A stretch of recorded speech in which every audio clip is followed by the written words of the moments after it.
I spent 35 years building an empire so my family would never know the meaning of struggle. I gave them mansions, designer clothes, and limitless credit accounts. I thought my legacy was secure and my family loved me. Then I had a massive heart attack on a Tuesday afternoon. As I lay in the emergency room fighting for my life, my wife did not rush to my side. She answered the doctor's call, sighed heavily, and asked if I was stable because she had a luxury flight to Hawaii to catch. She left me there to face death alone. Surviving that night taught me a brutal but necessary lesson. A weak heart can break, but a mended heart can become cold enough to freeze traitors out completely. My name is Martin Hayes. I am 69 years old, and before I tell you exactly how I systematically stripped my greedy family of every single dime they thought they owned, let me know where you are watching from in the comments below. Hit like and subscribe if you believe that loyalty should never be a one-way street. The cold marble floor of my downtown Chicago office offered absolutely no comfort as my chest exploded in pure agony. I had just finished reviewing the quarterly logistics reports for the regional freight company I built from nothing. I stood up from my heavy leather chair to look out at the sprawling view of Lake Michigan, and the entire room violently tilted. The pain was not a dull ache or a gentle warning. It felt like an iron anvil crushing my ribcage, radiating down my left arm and up into my jaw with terrifying speed. A metallic taste flooded my mouth. I reached out for the edge of my thick glass desk, desperately trying to steady myself, but my fingers went completely numb. The thick financial folders scattered everywhere as my legs gave out and I collapsed heavily onto the floor. My vision blurred, turning the floor-to-ceiling windows into a chaotic smudge of gray city light. I heard the muffled, frantic screams of my executive assistant bursting through the solid oak door. I heard her panicked voice dialing emergency services, shouting my address into the receiver. By the time the paramedics arrived and strapped me onto the stretcher, I could barely draw a breath. The siren wailed relentlessly through the busy downtown streets, cutting through the heavy afternoon traffic. I closed my eyes as the ambulance swerved, genuinely convinced this was the very end of my story. I prayed my wife Cynthia and my grown children would make it to the hospital in time for me to say a final goodbye. The fluorescent lights of the emergency room were blindingly bright. The absolute chaos of rushing nurses and beeping machines slowly faded into a steady hum as the attending physician injected stabilizers directly into my intravenous line. He carefully reviewed the frantic printouts from the electrocardiogram, his expression deeply serious, before pulling out his mobile phone. I was conscious, though the heavy medication made it difficult to speak. The doctor dialed Cynthia's phone number, the number listed as my primary emergency contact. He placed the phone on speaker and set it on the edge of the bed so I could hear her voice. I waited for the frantic gasp. I waited for the panicked tears of a woman I had loved and provided for over almost 4 decades. Instead, a sharp, incredibly annoyed voice echoed from the tiny speaker. The doctor introduced himself in a calm, professional tone and explicitly explained that I had suffered a severe myocardial infarction and was currently in the critical care unit. Cynthia did not ask if I was awake. She did not ask if I was in severe pain. Her very first response was a heavy, exhausted sigh. She bluntly asked the doctor if I was stabilized, complaining that the entire family was scheduled to fly to Maui in exactly 12 hours. She stated loudly that this luxury trip had been booked for 6 months and the cancellation fees would be absolutely astronomical. The doctor paused, visibly stunned by her grotesque response. I simply stared straight up at the porous ceiling tiles. This unbelievable reaction was not a sudden change in her character. It was the final, undeniable proof of a bitter truth I had actively ignored for years. I vividly remembered the harsh, freezing winters in the early 90s. I worked 80-hour weeks driving commercial freight trucks myself through snowstorms just to afford the down payment on our very first house in the affluent suburbs. I missed sleep, I skipped meals, and I permanently ruined my lower back hauling cargo. When I finally handed her the keys to that house, Cynthia did not thank me or acknowledge my sacrifice. She simply complained that I had missed a neighborhood dinner party to close the real estate deal, embarrassing her in front of her new friends. I spent my entire adult life trading my physical health for their endless comfort and elevated social status. Now, as my heart physically failed me on a hospital bed, she was primarily concerned about a vacation itinerary. The doctor gripped the metal edge of my hospital bed, his knuckles turning white with suppressed anger. He sternly told Cynthia that my condition was highly critical and that the next 24 hours were absolutely vital for my survival. He strongly advised her to come to the hospital immediately to be by her husband's side. Cynthia clicked her tongue in sheer irritation. She told the doctor to just keep her updated via text message, promised to send a nice bouquet of flowers to the room, and abruptly ended the call. The dial tone echoed loudly in the small, sterile room. The doctor looked down at me with a complicated mixture of profound pity and deep disgust. He softly apologized, placing a reassuring hand on my shoulder, promising me that his medical team would take excellent care of me even if my family did not show up. I nodded slowly. The intense physical pain in my chest was finally beginning to subside under the heavy narcotics, but an entirely different kind of coldness was taking over my body. I did not shed a single tear. I did not scream in anger or beg the nurses to call my children to plead with them.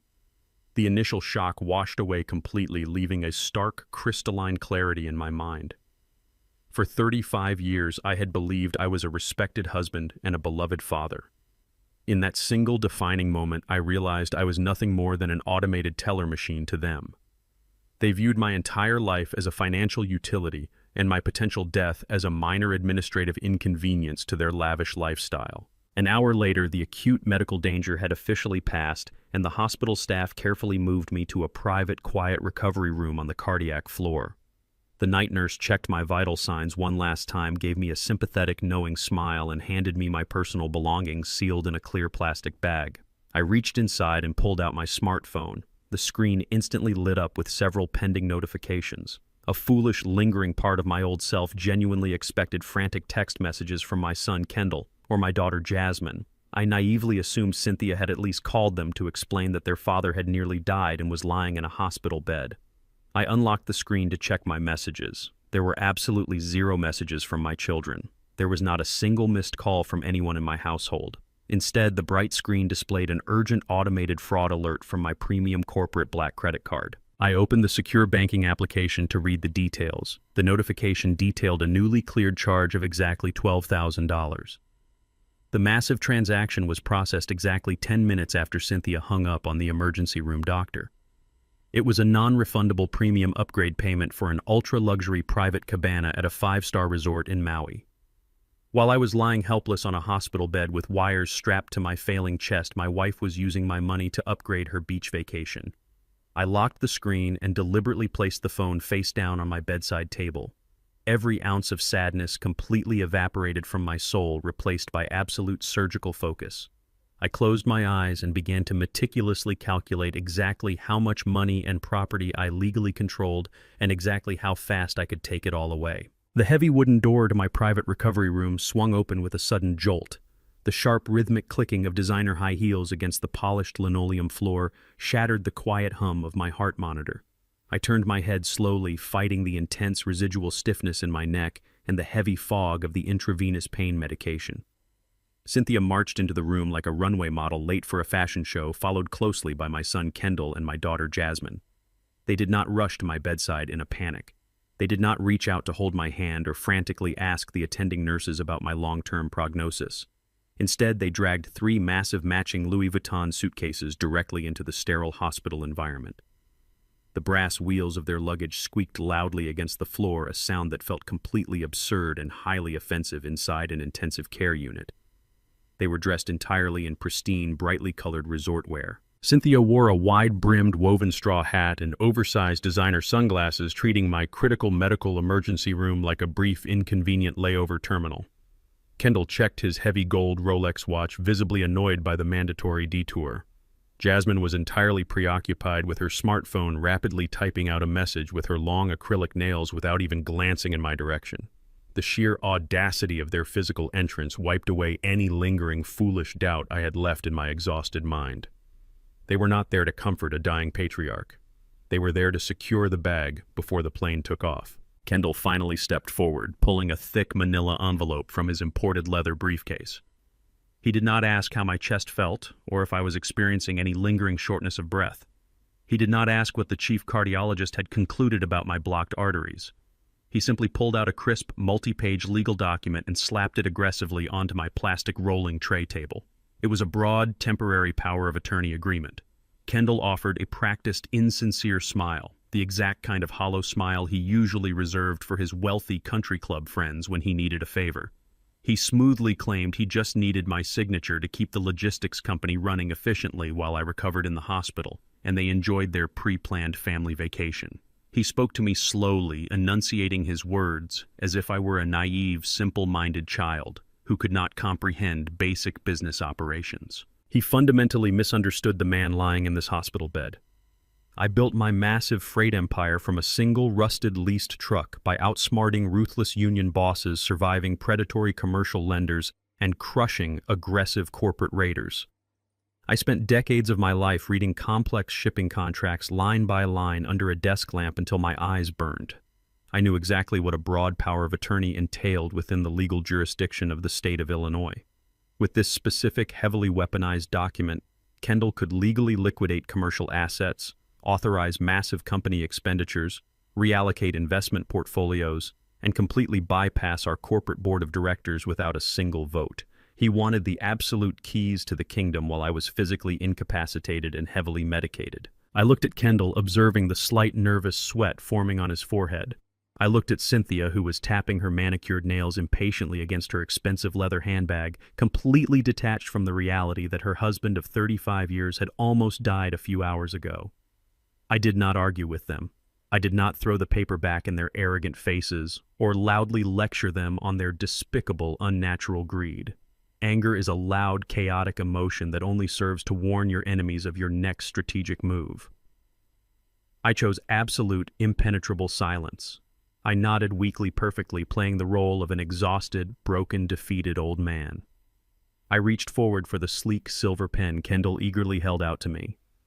I am strictly right-handed, a basic biological fact my own family should have intimately known. Instead of taking the expensive pen with my dominant hand, I let my right arm hang limply and uselessly by my side. Feigning severe muscle weakness from the cardiac event, I reached slowly across my chest with my left hand. My fingers grasped the cold metal pen clumsily. I pressed the ink tip to the final signature line and dragged it across the heavy paper. The resulting mark was a jagged, shaky, barely legible scrawl that looked absolutely nothing like my legally registered signature on file with the federal bank and the state corporate registry. Any competent forensic handwriting expert or sharp probate judge would instantly flag the signature as physically inconsistent and clearly signed under extreme medical duress. By purposefully using my left hand, I had just rendered their master key completely voidable at a precise moment of my own choosing. I handed the forged document back. Kendall snatched it eagerly, a look of pure triumph flashing across his face, not even bothering to inspect the quality of the wet ink. With the freshly signed legal document safely secured inside his leather briefcase, Kendall checked his gold watch a second time and announced they had to beat the airport traffic. Cynthia adjusted her oversized sunglasses, offering a hollow, practiced smile that completely failed to reach her cold eyes. She patted the very edge of my hospital blanket, extremely careful not to actually touch my skin. She told me to get plenty of rest and listen to the doctors, falsely promising they would bring me back a nice souvenir from the Hawaiian Islands. Jasmine finally looked up from her glowing phone screen just long enough to wave half-heartedly before immediately turning toward the exit. In less than 4 minutes, the entire visit was over. The heavy hospital door clicked shut behind them, leaving me entirely alone with the steady, rhythmic beeping of my heart monitor. The hospital room felt instantly colder, but my mind was operating with terrifying, unparalleled clarity. I waited exactly 10 minutes watching the wall clock tick to ensure they were entirely out of the hospital building and safely inside their private luxury airport shuttle. Then I reached into the clear plastic belongings bag sitting on my bedside table and pulled out my corporate tablet. My chest flared with a sharp, dull ache as I propped myself up against the stiff, uncomfortable hospital pillows. But I completely ignored the physical pain. I activated the secure virtual private network and logged directly into my company's highly encrypted financial dashboard using my biometric fingerprint scan. The complex digital interface loaded instantly, displaying the real-time financial ledgers of my entire life's work. I navigated straight to the executive authorization portal, my eyes scanning the active data streams. I knew Kendall lacked the basic discipline to wait until he was safely out of the city. I knew his desperate greed would easily outpace his non-existent strategic planning skills. I refreshed the secure master transaction log. A bold red notification immediately populated at the very top of the glowing screen. Kendall had not even reached the international departure terminal at O'Hare Airport before executing his very first hostile move. He had digitally scanned the forged power of attorney document using his phone and submitted it directly to our primary corporate banking liaison via high-priority email demanding immediate, unrestricted executive access to all company accounts. The bank, seeing the official legal header and recognizing his corporate email address, temporarily granted his profile supreme administrative rights pending a formal secondary review by their legal department. My eyes locked onto the newest financial transaction pending heavily in the outgoing company ledger. Kendall had instantly initiated a massive expedited wire transfer straight out of the company's Emergency Operational Reserve Fund. The requested amount was exactly $250,000. He had deliberately categorized the massive cash withdrawal under a highly vague accounting label, marking it in the system as an emergency vendor payment for international freight logistics. He genuinely thought he was being incredibly clever. He arrogantly believed his unearned title as Vice President of Operations gave him the perfect corporate cover to mask his blatant theft from the accounting department. I tapped the pending transaction details, drilling down deeply into the international routing numbers and SWIFT codes. The massive sum of money was not going to a legitimate shipping vendor in Europe or a trusted logistics partner in Asia. The receiving bank account belonged to a newly registered offshore holding company located in the Cayman Islands. It was a shadowy corporate entity I knew for an absolute fact Kendall had personally established late last year after a drunken conversation about tax evasion he foolishly thought I had forgotten. He was not just securing his financial inheritance early. He was actively and maliciously bleeding my company dry while assuming I would either die in this hospital bed or be too physically weak to check the digital books. My own flesh and blood had just committed textbook federal wire fraud using my own corporate infrastructure. I stared at the digital numbers glowing brightly on the screen in the dark room. The initial, crushing sting of their familial betrayal had completely vanished from my system, entirely replaced by the cold, calculated thrill of the impending hunt. I closed the banking application and opened my secure contact list to find my attorney's private number.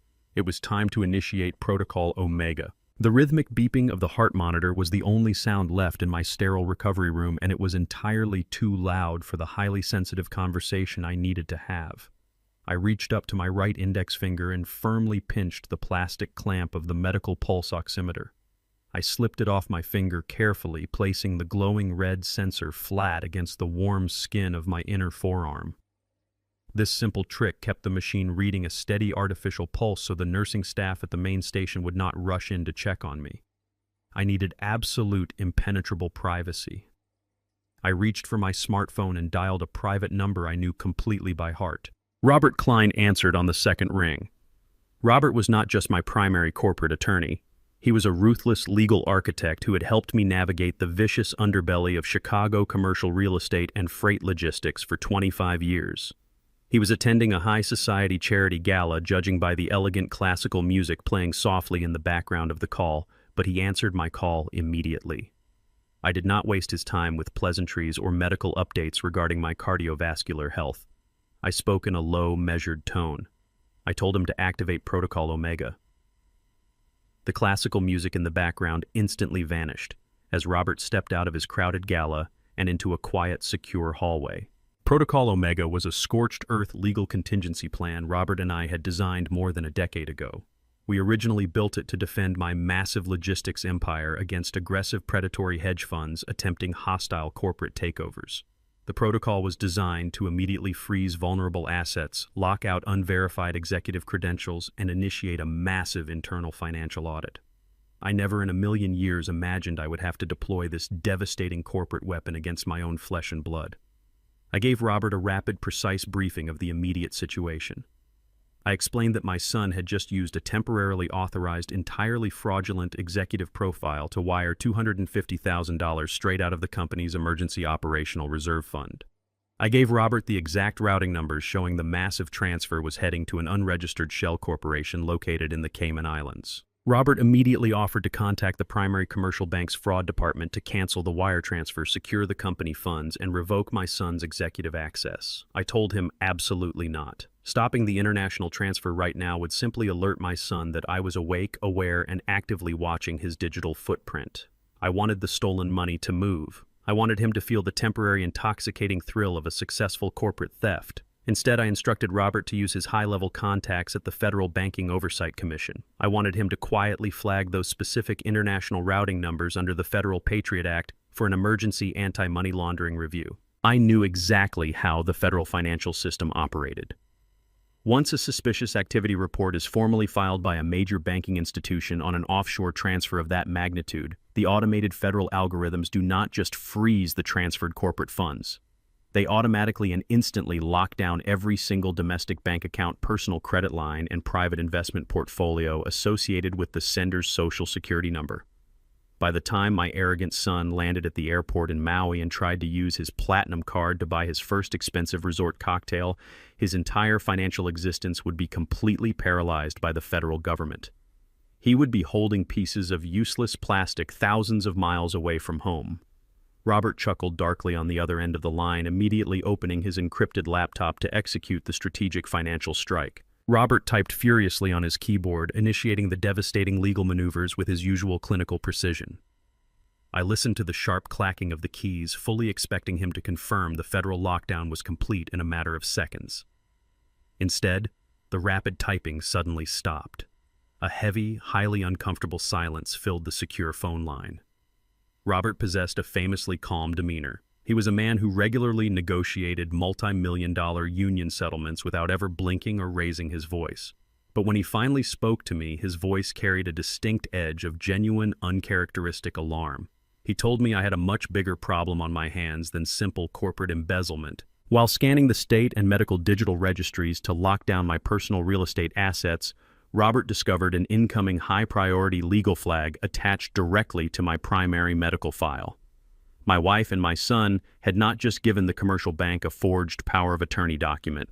Before leaving the hospital for their luxury vacation, my wife had digitally submitted a heavily modified version of that exact same document directly to Dr. Gallagher, my primary care physician of 15 years.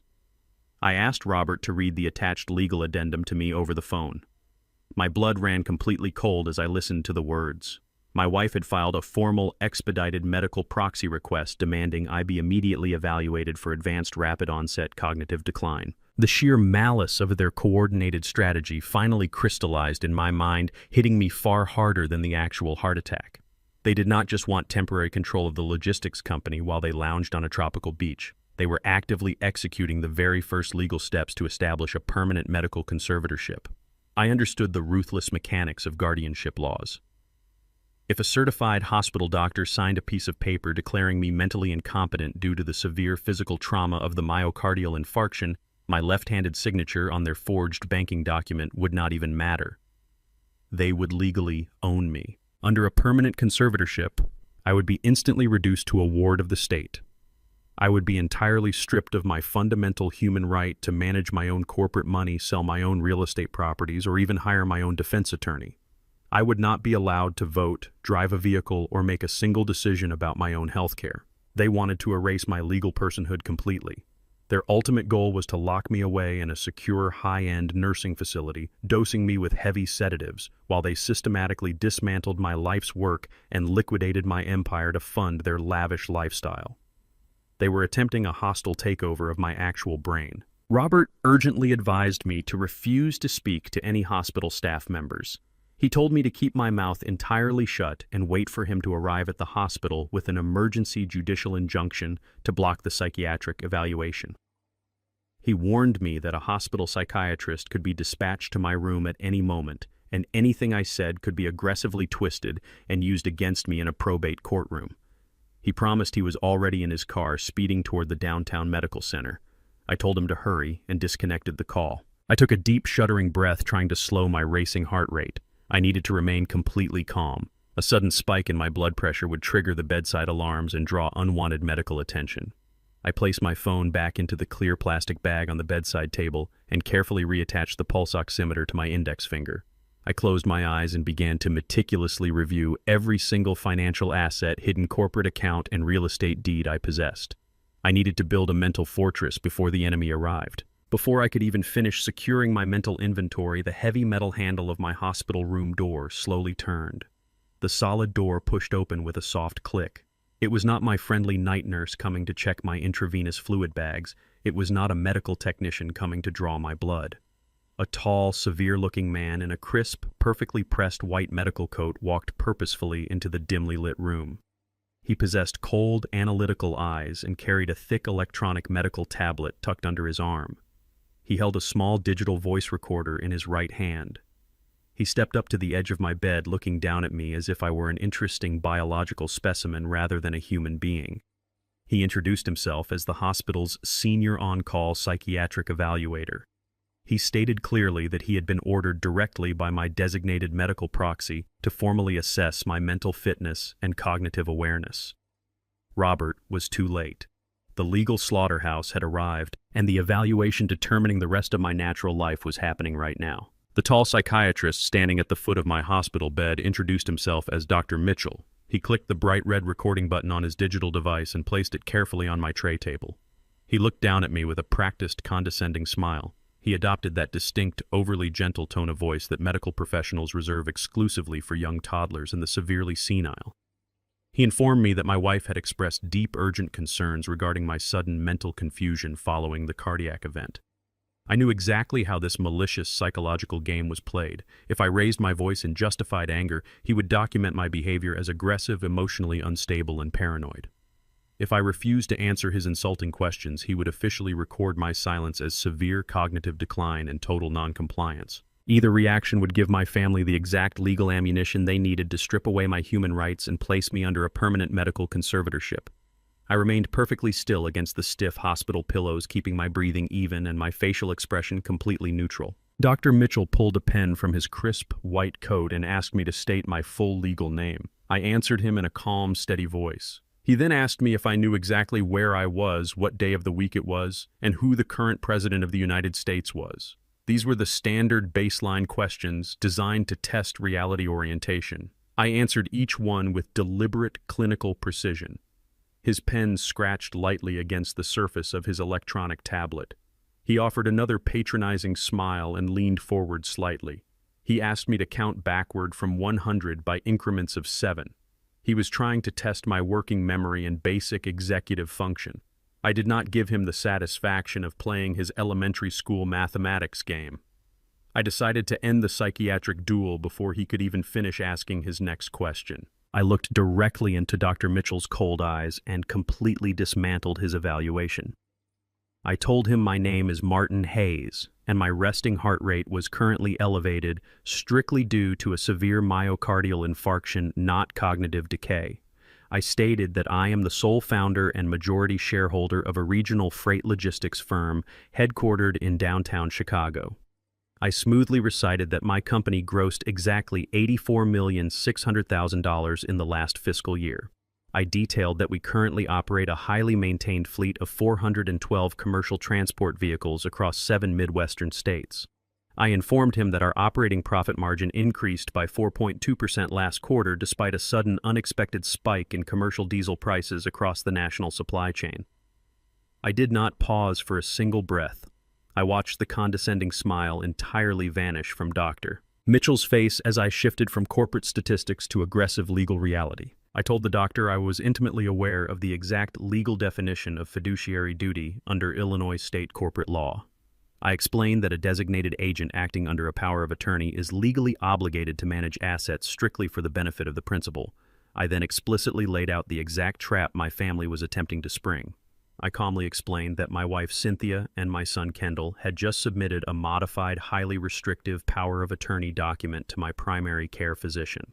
I told Dr. Mitchell they were actively attempting to manufacture a fraudulent medical crisis to establish a permanent conservatorship.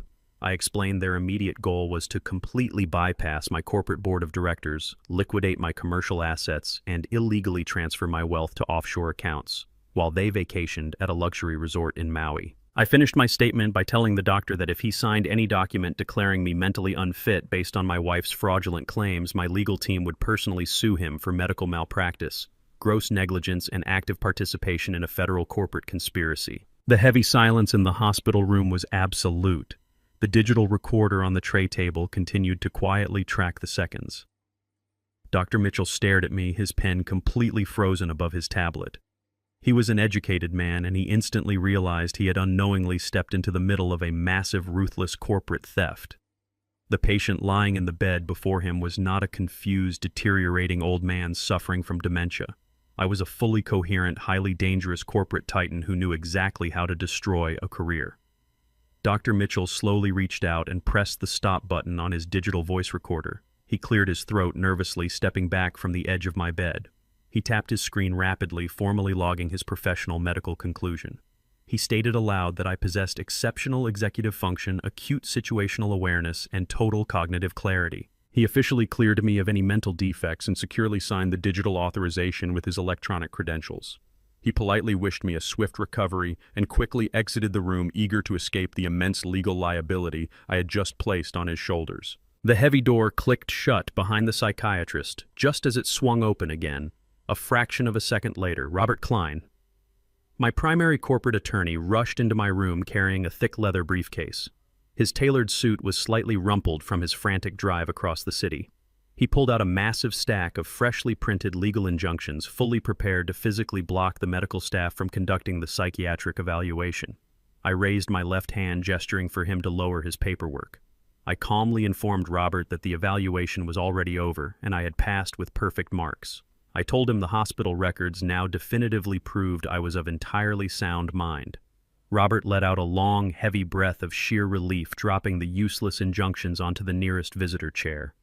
We had successfully neutralized their most dangerous weapon, but I was not interested in simply playing defense. It was time to permanently secure my vulnerability. I instructed Robert to immediately draft a new, highly ironclad advance healthcare directive and a superseding medical power of attorney. I dictated the exact terms while he typed furiously on his encrypted laptop. I legally revoked any and all medical authority previously granted to my wife, Cynthia. I completely removed her ability to access my medical records, speak to my doctors, or make a single decision regarding my physical body or life support systems. I officially assigned absolute medical proxy rights directly to Robert. I trusted my ruthless corporate lawyer with my actual life far more than I trusted the woman I had slept next to for 35 years. Robert printed the newly drafted legal documents using the secure wireless printer at the hospital nursing station. He brought the crisp papers back to my room along with 2 attending nurses to act as impartial licensed medical witnesses. I took the pen in my right hand this time, ignoring the lingering ache in my chest. I signed my true, legally verified signature with heavy, deliberate strokes. The nurses signed their names, and Robert placed his official notary stamp firmly onto the bottom of the final page. My physical autonomy was officially locked behind a wall of corporate lawyers. Just as the wet ink dried on the final legal seal, the silent screen of my smartphone suddenly lit up on the bedside table. The device vibrated aggressively against the hard plastic surface. I glanced at the caller identification.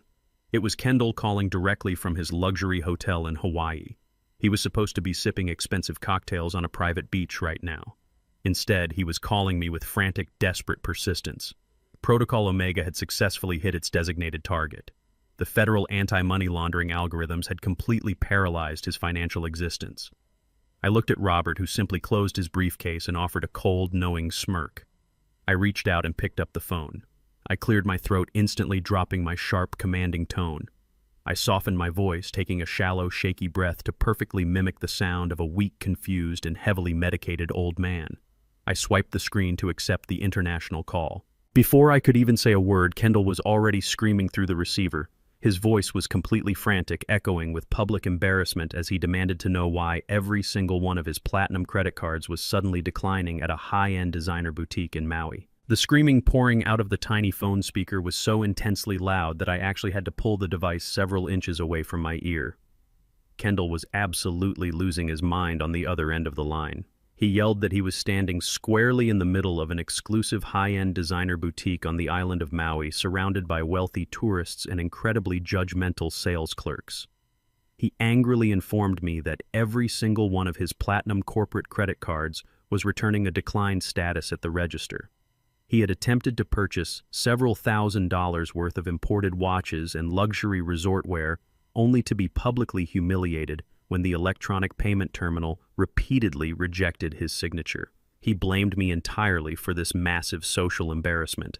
He aggressively demanded that I immediately contact the primary commercial bank, override the security freeze, and personally authorize his luxury purchases. I took a slow, shallow breath, intentionally allowing my chest to rattle slightly against the phone microphone.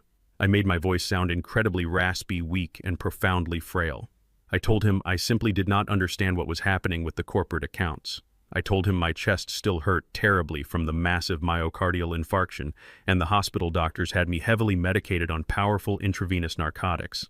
I played the role of the pathetic, confused, deteriorating old man with absolute flawless perfection. I softly suggested the federal bank might have simply flagged his international charges because they knew I was lying in a hospital bed and they highly suspected fraudulent offshore activity.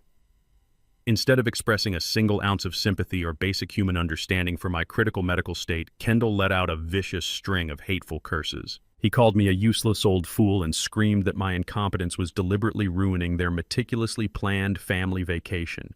He did not ask if my heart rate had stabilized. He did not ask if I was going to survive the night. He simply slammed the phone down, abruptly ending the call. He hung up on his father, entirely furious that his endless stream of free corporate money had suddenly hit an unexpected dry spell. I lowered the phone and placed it gently on the hard plastic tray table beside my bed. The frail, confused old man act instantly vanished from my posture and my mind. I sat up straighter against the stiff hospital pillows, ignoring the dull, persistent ache radiating across my sternum. My mind was sharp, clear, and highly calculating. I thought about the sheer, unadulterated arrogance of my son. I had written massive six-figure checks to fully fund his prestigious Ivy League education on the East Coast. I paid his exorbitant tuition entirely in cash every single semester, so he would never have to know the crushing, suffocating weight of student loan debt.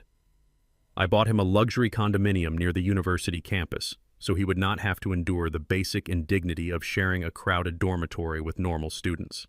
I gave him every single advantage a father could possibly provide to ensure his professional success. Despite all that elite education, the expensive textbooks, and the top-tier networking events, Kendall never bothered to learn the fundamental principles of basic corporate accounting. He possessed a master's degree in business administration, yet he genuinely did not understand how corporate financial reserves or federal banking regulations actually functioned in the real world. He viewed our corporate wealth as a magical bottomless well that simply existed to automatically fund his endless desires. He never once looked at the quarterly ledgers. He never understood the sheer volume of sweat, blood, and strategic violence required to maintain a massive logistics empire in the highly competitive Midwest market. I remember driving freight trucks through blinding snowstorms for 48 hours straight just to secure our first major commercial contract. Kendall knew absolutely nothing of that world.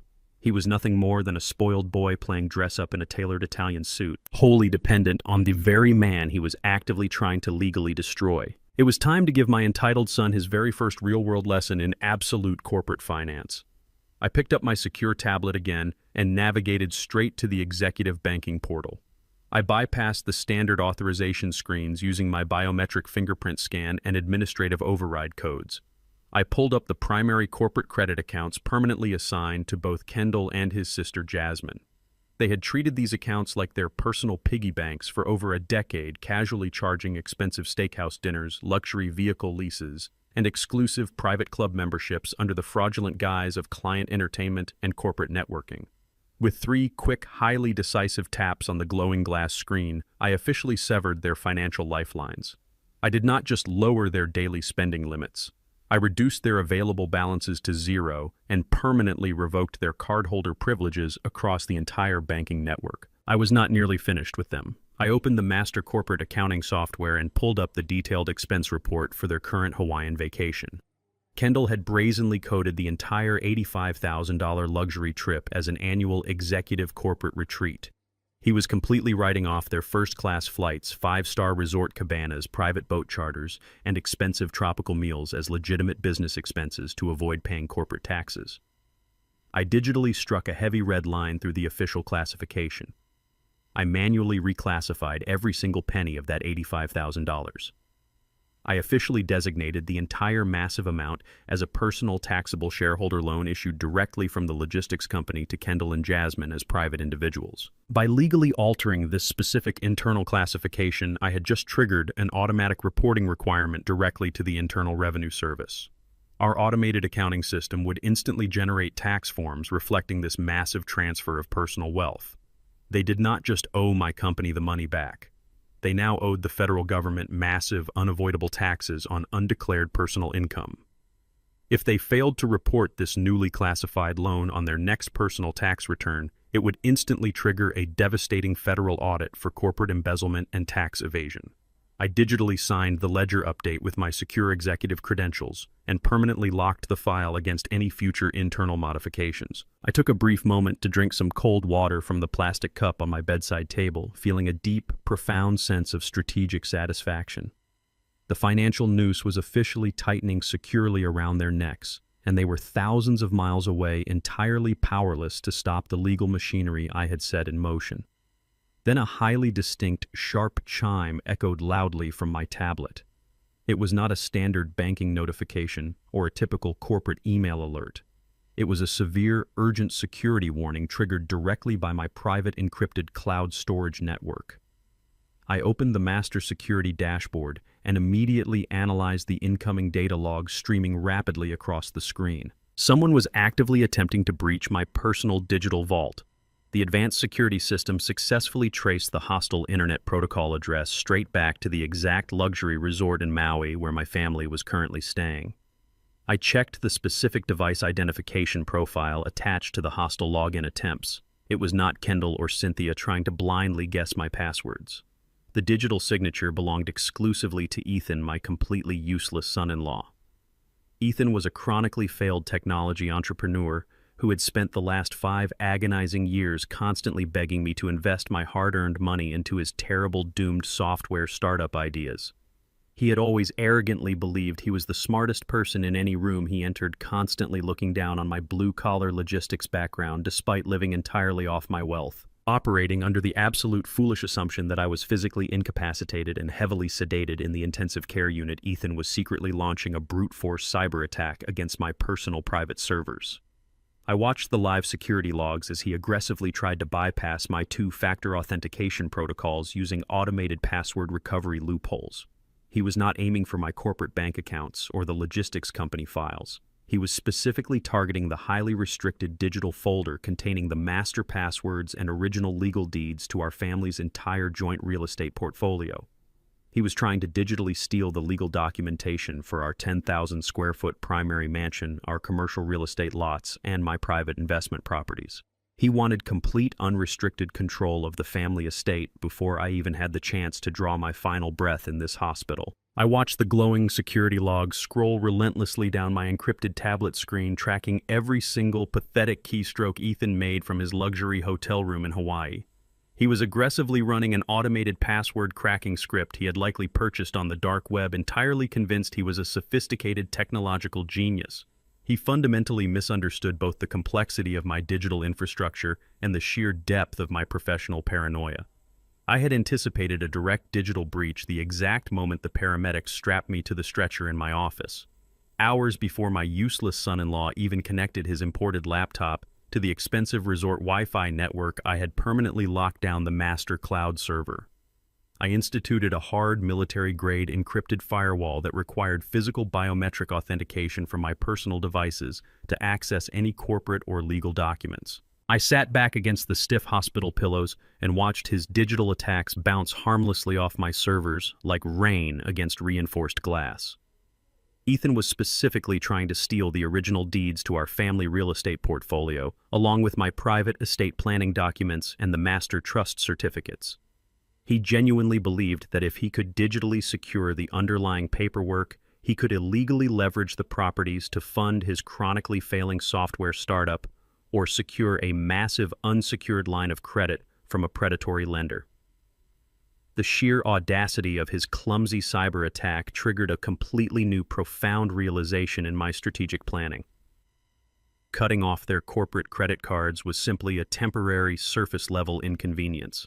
Taking away their ability to buy designer clothes, order expensive tropical cocktails, and fund their lavish social lives would not break their deeply ingrained arrogance. They would simply wait for me to die and claim their inheritance. To truly reset the balance of power and inflict a permanent lesson, I needed to completely destroy their physical foundation. I needed to pull the very ground they walked on right out from under their feet. My family lived in a sprawling 10,000 square foot colonial mansion located in one of the most exclusive, heavily guarded, gated communities in the wealthy Chicago suburbs. Cynthia treated that massive estate as her absolute personal kingdom. She hosted extravagant, highly publicized charity galas in the grand ballroom, paraded her wealthy, superficial friends through the meticulously manicured English gardens, and constantly bragged to anyone who would listen about the custom Italian marble floors I had specially imported for the grand foyer. She confidently assumed the estate was a protected marital asset, perfectly split down the middle if we ever filed for divorce, or entirely hers the moment my heart stopped beating. She was entirely wrong on all counts. 30 years ago, when I first purchased that massive plot of land and began construction, I deliberately did not place her name on the original property deed. Using the highly legitimate excuse of necessary corporate liability protection, I placed the entire physical property into a blind, irrevocable, limited liability company registered in the state of Delaware. I was the absolute sole managing member and exclusive shareholder of that corporate entity. Cynthia had blindly signed the legal waivers and spousal relinquishment forms 3 decades ago without ever bothering to read the fine print or consult her own legal counsel. She owned absolutely nothing but the expensive clothes hanging in her massive walk-in closet. The mansion was entirely mine to sell, liquidate, or completely demolish at my absolute discretion. I closed the security dashboard and opened my highly secure encrypted contact list, deliberately bypassing my standard corporate communications network. I needed someone who moved incredibly fast in the real estate sector, someone who did not rely on traditional bank financing, lengthy home inspections, or tedious municipal appraisals. I found the private cellular number for Jonathan Pierce. Jonathan was not a traditional smiling real estate agent who hosted weekend open houses. He was a highly aggressive elite wholesale property buyer who specialized exclusively in securing distressed luxury assets for international cash investors. He operated entirely in the lucrative shadows of the Chicago real estate market, moving tens of millions of dollars with a single text message and a handshake. I opened a new encrypted message thread and typed a direct, entirely unsentimental offer. I told Jonathan I was liquidating my primary suburban estate immediately due to an internal corporate restructuring maneuver. The property was recently appraised by the county at slightly over $4 million. I explicitly offered him the entire estate, including all permanent custom fixtures, for a heavily discounted price of $2.8 million in cold, untraceable corporate cash. I intentionally chose that exact number because it fell precisely within his known immediate liquidity threshold. I added one absolute non-negotiable condition to the massive financial discount. I demanded a complete legally binding closing and the absolute transfer of funds within exactly 72 hours. The response from Jonathan did not take days or even hours. Exactly 4 minutes later, my tablet buzzed quietly in my hands. Jonathan simply requested the current legal address and the federal tax identification number for the holding company. I sent the requested data instantly without a single word of elaboration. I knew he was currently running a rapid, comprehensive background check, pulling high-resolution satellite imagery and verifying the municipal tax records to ensure the massive property was entirely free of secondary contractor liens or complex legal encumbrances. I watched the typing indicator bubble flash rapidly on the screen. Jonathan was a ruthless negotiator, and he knew a $2.8 million cash offer for a pristine $4 million estate was an absolute undeniable steal. It was the exact kind of massive profit margin that made entire careers in his cutthroat industry. 10 minutes later, my screen lit up with a firm, legally binding agreement. He stated his private equity firm would wire the entire $2.8 million directly into my secure corporate escrow account by Friday morning at the absolute latest. However, Jonathan immediately countered with a severe, highly complicated logistical demand of his own to protect his investment. Because he was rapidly flipping the massive property directly to a wealthy foreign investor who was flying into the city this coming weekend, the mansion could not simply be sold on paper with existing occupants. Jonathan demanded that the entire 10,000 square foot estate be delivered in pristine, broom-swept condition. Every single piece of furniture, every personal item, and every single trace of my family had to be completely removed from the premises. The physical alarm codes had to be reset, the master keys had to be surrendered to his private courier, and the massive property had to be entirely vacant by exactly noon on Friday. He bluntly stated that if a single designer couch or expensive painting was left inside the house, the entire cash deal would instantly collapse, and he would tie the property up in endless legal litigation for breach of contract. I stared closely at the bright screen, doing the complicated mental math in my head while my heart monitor beeped steadily in the background. It was currently late Tuesday night in Chicago. Cynthia, Kendall, Jasmine, and Ethan were scheduled to return from their luxurious, fraudulently funded Hawaiian vacation early Saturday morning.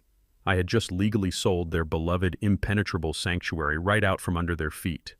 But to secure the cash and make the digital eviction totally permanent, I had to physically empty a massive multi-level mansion filled to the brim with 35 years of accumulated wealth, heavy custom furniture, and endless personal possessions. I had exactly 60 hours to orchestrate one of the most complex, massive residential moves in the history of the city. I could not simply call a standard commercial moving company and ask them to casually pack up the house over the weekend. A standard hourly crew would take weeks to properly catalog, box, and transport that immense volume of luxury goods. More importantly, I had to accomplish this massive logistical nightmare while remaining physically confined to a highly monitored hospital bed in the intensive care cardiac unit. If any of Cynthia's nosy, wealthy neighbors caught wind of a massive fleet of moving trucks descending upon the estate, they would instantly call the local police and claim a massive coordinated robbery was in progress. They would alert my family, and the entire silent operation would be violently exposed before the ink on the digital contract could even dry. I locked my tablet screen and took a deep, steadying breath, ignoring the sharp pain in my ribs. I needed a highly specialized team. I needed a corporate relocation crew that operated with absolute military precision, total discretion, and unquestioning loyalty to the person signing their checks. The digital war was officially over, and the highly complicated physical extraction was about to begin. I did not open a public directory to search for local moving companies. I reached out to a private, highly specialized corporate extraction firm based out of Detroit. I had utilized their discreet services a decade ago during a particularly hostile corporate acquisition, and I knew they operated with absolute ruthless efficiency. I sent a secure message to their chief operations officer, outlining the massive scale of the residential job and the impossible deadline. I authorized a triple premium rush fee to guarantee their immediate deployment. At exactly 2 o'clock in the morning on Wednesday, a fleet of 6 unmarked heavy-duty commercial moving trucks quietly bypassed the main security gates of my affluent neighborhood using the master vendor override codes I provided. The extraction team seamlessly disabled the primary perimeter alarms, bypassed the exterior security cameras, and unlocked the heavy mahogany front doors of my mansion without making a single sound. I lay awake in my hospital bed, ignoring the dull throb in my healing chest, watching the live feeds from the internal security cameras on my encrypted tablet as 30 men dressed in black uniforms flooded into my home. The operation was highly synchronized and executed with military precision. I spoke directly into my secure headset, giving precise, real-time instructions to the extraction foreman, a massive, no-nonsense professional named Miller. I directed his primary team to my private study on the ground floor. I ordered them to carefully pack all my physical financial ledgers, my secure hard drives, and the original oil paintings I had purchased from local African-American artists over the decades. I instructed them to gently wrap my late mother's antique mantel clocks and transport all my personal belongings to a highly secure, climate-controlled private vault located deep beneath the downtown financial district. My personal legacy was being actively preserved and protected. The instructions for the rest of the massive estate were entirely different. I directed the secondary crews to the master suite and the upper guest wings. I ordered them to aggressively pack every single one of Cynthia's imported Italian leather handbags, her extensive collection of designer shoes, and her incredibly expensive winter furs. I had them pack Kendall's custom golf clubs and Jasmine's excessive jewelry collections into standard unmarked cardboard boxes. These boxes were not heading to the secure downtown vault. I had prepaid for a massive, highly neglected commercial storage unit located in a rundown industrial park on the far south side of the city. The facility lacked basic climate control security patrols and overhead lighting. I registered the cheap unit under a completely untraceable corporate shell name. Cynthia had spent the last 30 years absolutely obsessing over the precise humidity levels in her custom closets, constantly terrified that seasonal moisture would ruin her precious fabrics. Now her entire manufactured identity was going to bake inside a sweltering, unventilated tin box sitting directly next to a noisy freight train rail yard. To ensure the absolute vacancy of the property demanded by my cash buyer, I ordered the extraction team to clear the massive garage. They loaded Kendall's luxury sports cars and Cynthia's premium imported SUV onto heavy flatbed trailers and parked them inside the same dusty industrial lot. Every single piece of heavy custom furniture, every expensive Persian rug, and every crystal chandelier they had purchased with my corporate money was systematically dismantled, wrapped, and hauled away. By Thursday evening, the 10,000-square-foot estate was nearly empty. The house echoed with a hollow, profound emptiness that perfectly mirrored the absolute death of my marriage. The physical manifestation of their unearned arrogance was being entirely erased from the map. I was just about to disconnect the live audio feed and attempt to get some much-needed physical rest when Miller's deep voice crackled urgently over the secure communication line. He informed me that his final sweep crew had discovered a major structural anomaly in the master bedroom. While pulling up the heavy custom-built mahogany shelving units inside Cynthia's massive walk-in closet to ensure the walls were bare, they uncovered a false floorboard. Beneath the polished hardwood, they found a heavy, professional-grade biometric floor safe bolted directly into the concrete foundation of the house. I stared at the live video feed on my tablet, completely stunned by the visual confirmation. I had personally overseen the original architectural construction of that mansion 30 years ago. I knew every single wire pipe and hidden crawl space in that building. I had absolutely no prior knowledge of this hidden safe. Cynthia had secretly hired private contractors behind my back to alter the physical foundation of our home. I did not hesitate for a single second. I explicitly ordered Miller to breach the vault. He warned me that drilling a commercial-grade biometric safe would completely destroy the locking mechanism and create a massive amount of noise that could potentially alert the wealthy neighbors. I told him I did not care if he had to use industrial thermite or heavy explosives to open the steel box. I stayed on the secure line listening to the high-pitched, agonizing whine of a heavy-duty diamond-tipped drill biting into thick, reinforced steel. The tedious drilling process took 2 agonizing hours. My chest physically ached with the rising tension, but I absolutely refused to look away from the tablet screen. Finally, a heavy metallic clank echoed through the audio feed. Miller announced the internal locking pins had successfully dropped. I ordered the foreman to step back and aim his high-definition body camera directly into the dark cavity of the breached floor safe. I genuinely expected to see stacks of hidden cash she had slowly siphoned from our joint accounts, secret offshore bank account ledgers, or perhaps expensive jewelry she had hoarded away for herself in case of a divorce. What I actually saw was infinitely worse. There was absolutely no money inside the vault. There was only a thick, professionally bound legal dossier resting at the bottom of the cold steel box. I ordered Miller to put on protective gloves, carefully extract the documents, and scan every single page directly to my secure server using his portable high-resolution scanner. The encrypted files populated on my tablet screen seconds later.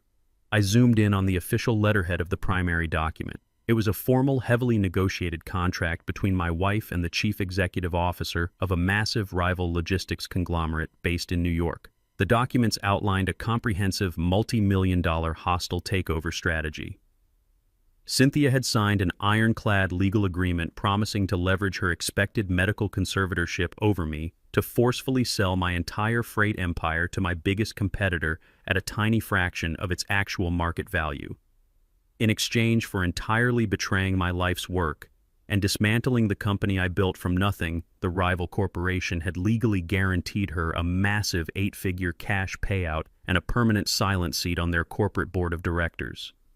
The signatures on the document were dated exactly 8 months ago. She was not just a greedy, superficial wife waiting for her sick husband to die so she could inherit a fortune. She was an active, malicious corporate saboteur who had spent the better part of a year meticulously plotting the complete and total destruction of my legacy. She had smiled in my face, slept in my bed, and eaten at my dinner table while secretly negotiating my professional execution with my fiercest business rivals. The sheer calculated scale of her betrayal demanded an entirely new level of strategic retaliation. Evicting her from the house and cutting off her unlimited credit cards was no longer nearly enough. I needed to annihilate her entirely.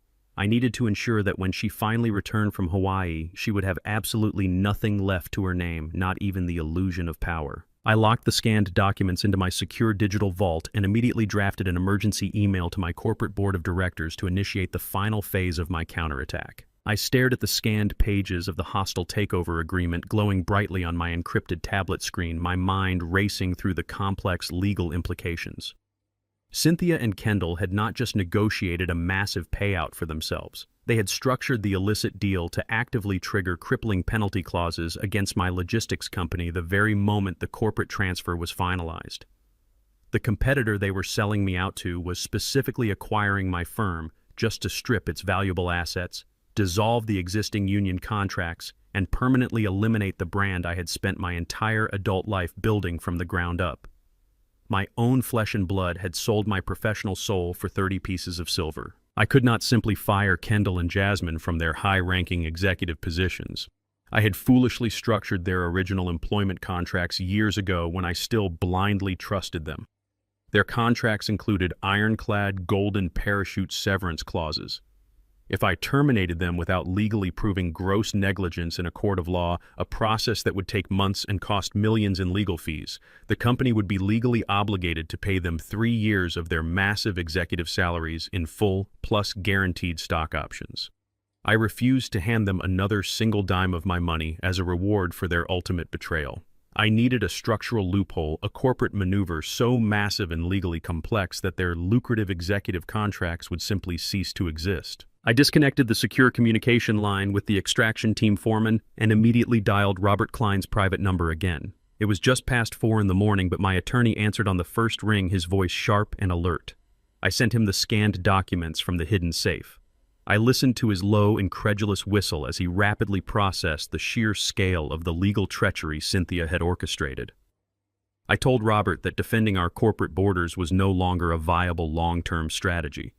I was tired of fighting off predators, both external competitors and internal family members. It was time to completely alter the commercial landscape. I ordered Robert to immediately contact the global acquisition team at Apex International. Apex was a massive, publicly traded European conglomerate that had aggressively tried to acquire my regional logistics firm 3 times in the last decade. I had always stubbornly refused their incredibly lucrative offers, deeply preferring to keep my company an independent family-owned business. The illusion of that family business was now entirely dead. I instructed Robert to accept Apex's last standing acquisition offer, but with one critical, highly irregular modification. I did not want a standard corporate buyout where Apex simply purchased my shares and absorbed my company. I wanted an immediate, aggressive structural merger. By legally merging my logistics firm into the massive Apex International corporate structure, my original company would technically cease to exist as an independent legal entity. All existing employee contracts, vendor agreements, and executive roles would be immediately subjected to Apex's rigid corporate restructuring protocols. Robert understood my strategy instantly. He began drafting the preliminary merger documents while we were still on the phone.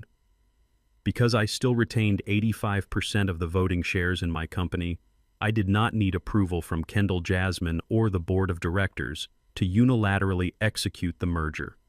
The logistics company was a private dictatorship, and I was the absolute dictator. The ensuing 48 hours were a chaotic blur of intense legal maneuvering, secure video conferences with European corporate executives, and massive digital document transfers, all conducted from the confines of my hospital bed. Apex International was incredibly eager to finally secure my highly profitable Midwestern freight routes, and they moved with terrifying corporate speed. By early Friday morning, the massive structural merger was officially finalized and legally filed with the federal regulatory agencies. My life's work was now entirely absorbed into a global machine. The immediate corporate consequences were exactly as I had calculated. When a corporate merger of this magnitude is officially executed, redundant executive positions are instantly eliminated to optimize operational efficiency. Apex International already possessed a massive, highly competent executive team located in Europe. They absolutely did not need a lazy vice president of operations who rarely showed up to the office, or a vice president of marketing who treated company funds like a personal allowance. Because my original company was legally dissolved in the merger, Kendall and Jasmine were not technically fired. Their specific employment roles were simply eliminated due to massive corporate restructuring. The golden parachute severance clauses in their contracts were entirely nullified by the structural change. They were officially unemployed, completely cut off from the corporate payroll, and legally entitled to absolutely nothing. While the ink was drying on the massive multi-million-dollar merger documents in Chicago, my family was enjoying their final full day in the tropical paradise of Maui. I imagined them lounging on the pristine white sand, completely oblivious to the absolute financial devastation I had just unleashed upon their lives. I opened the master administrative portal for the newly merged corporate email servers. The Apex Information Technology Department had already initiated the massive digital migration process. I watched with profound satisfaction as the active employee status indicators next to Kendall and Jasmine's names suddenly switched from a bright active green to a dead inactive gray. I imagined the exact moment it happened. Perhaps Kendall was trying to send an arrogant email to an administrative assistant back in Chicago demanding they arrange a luxury car service to pick them up from the airport. Perhaps Jasmine was trying to log into the corporate expense account to falsely categorize a massive dinner bill. Whatever they were doing, their digital access was instantly and permanently severed. Their corporate email accounts were completely wiped. Their digital security credentials were automatically revoked. They were entirely locked out of the system. I did not have to wait long to see the physical results of their digital exile. My encrypted tablet buzzed with an incoming text message from a former senior manager who had survived the corporate restructuring. The message contained a frantic, highly confused email Kendall had desperately sent from his personal, unsecured email address to the general human resources inbox. He was demanding to know why his corporate login credentials were suddenly rejecting his passwords. He arrogantly threatened to personally fire the entire IT department the moment he returned from Hawaii. The human resources representative, fully briefed by the Apex transition team, replied with a standard cold corporate form letter.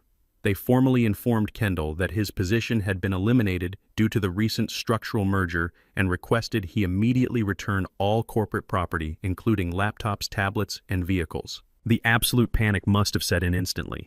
Kendall was trapped thousands of miles away from home. His credit cards were completely frozen by the federal government. His personal bank accounts were locked under the anti-money laundering review, and he had just been officially informed that he no longer had a high-paying executive job.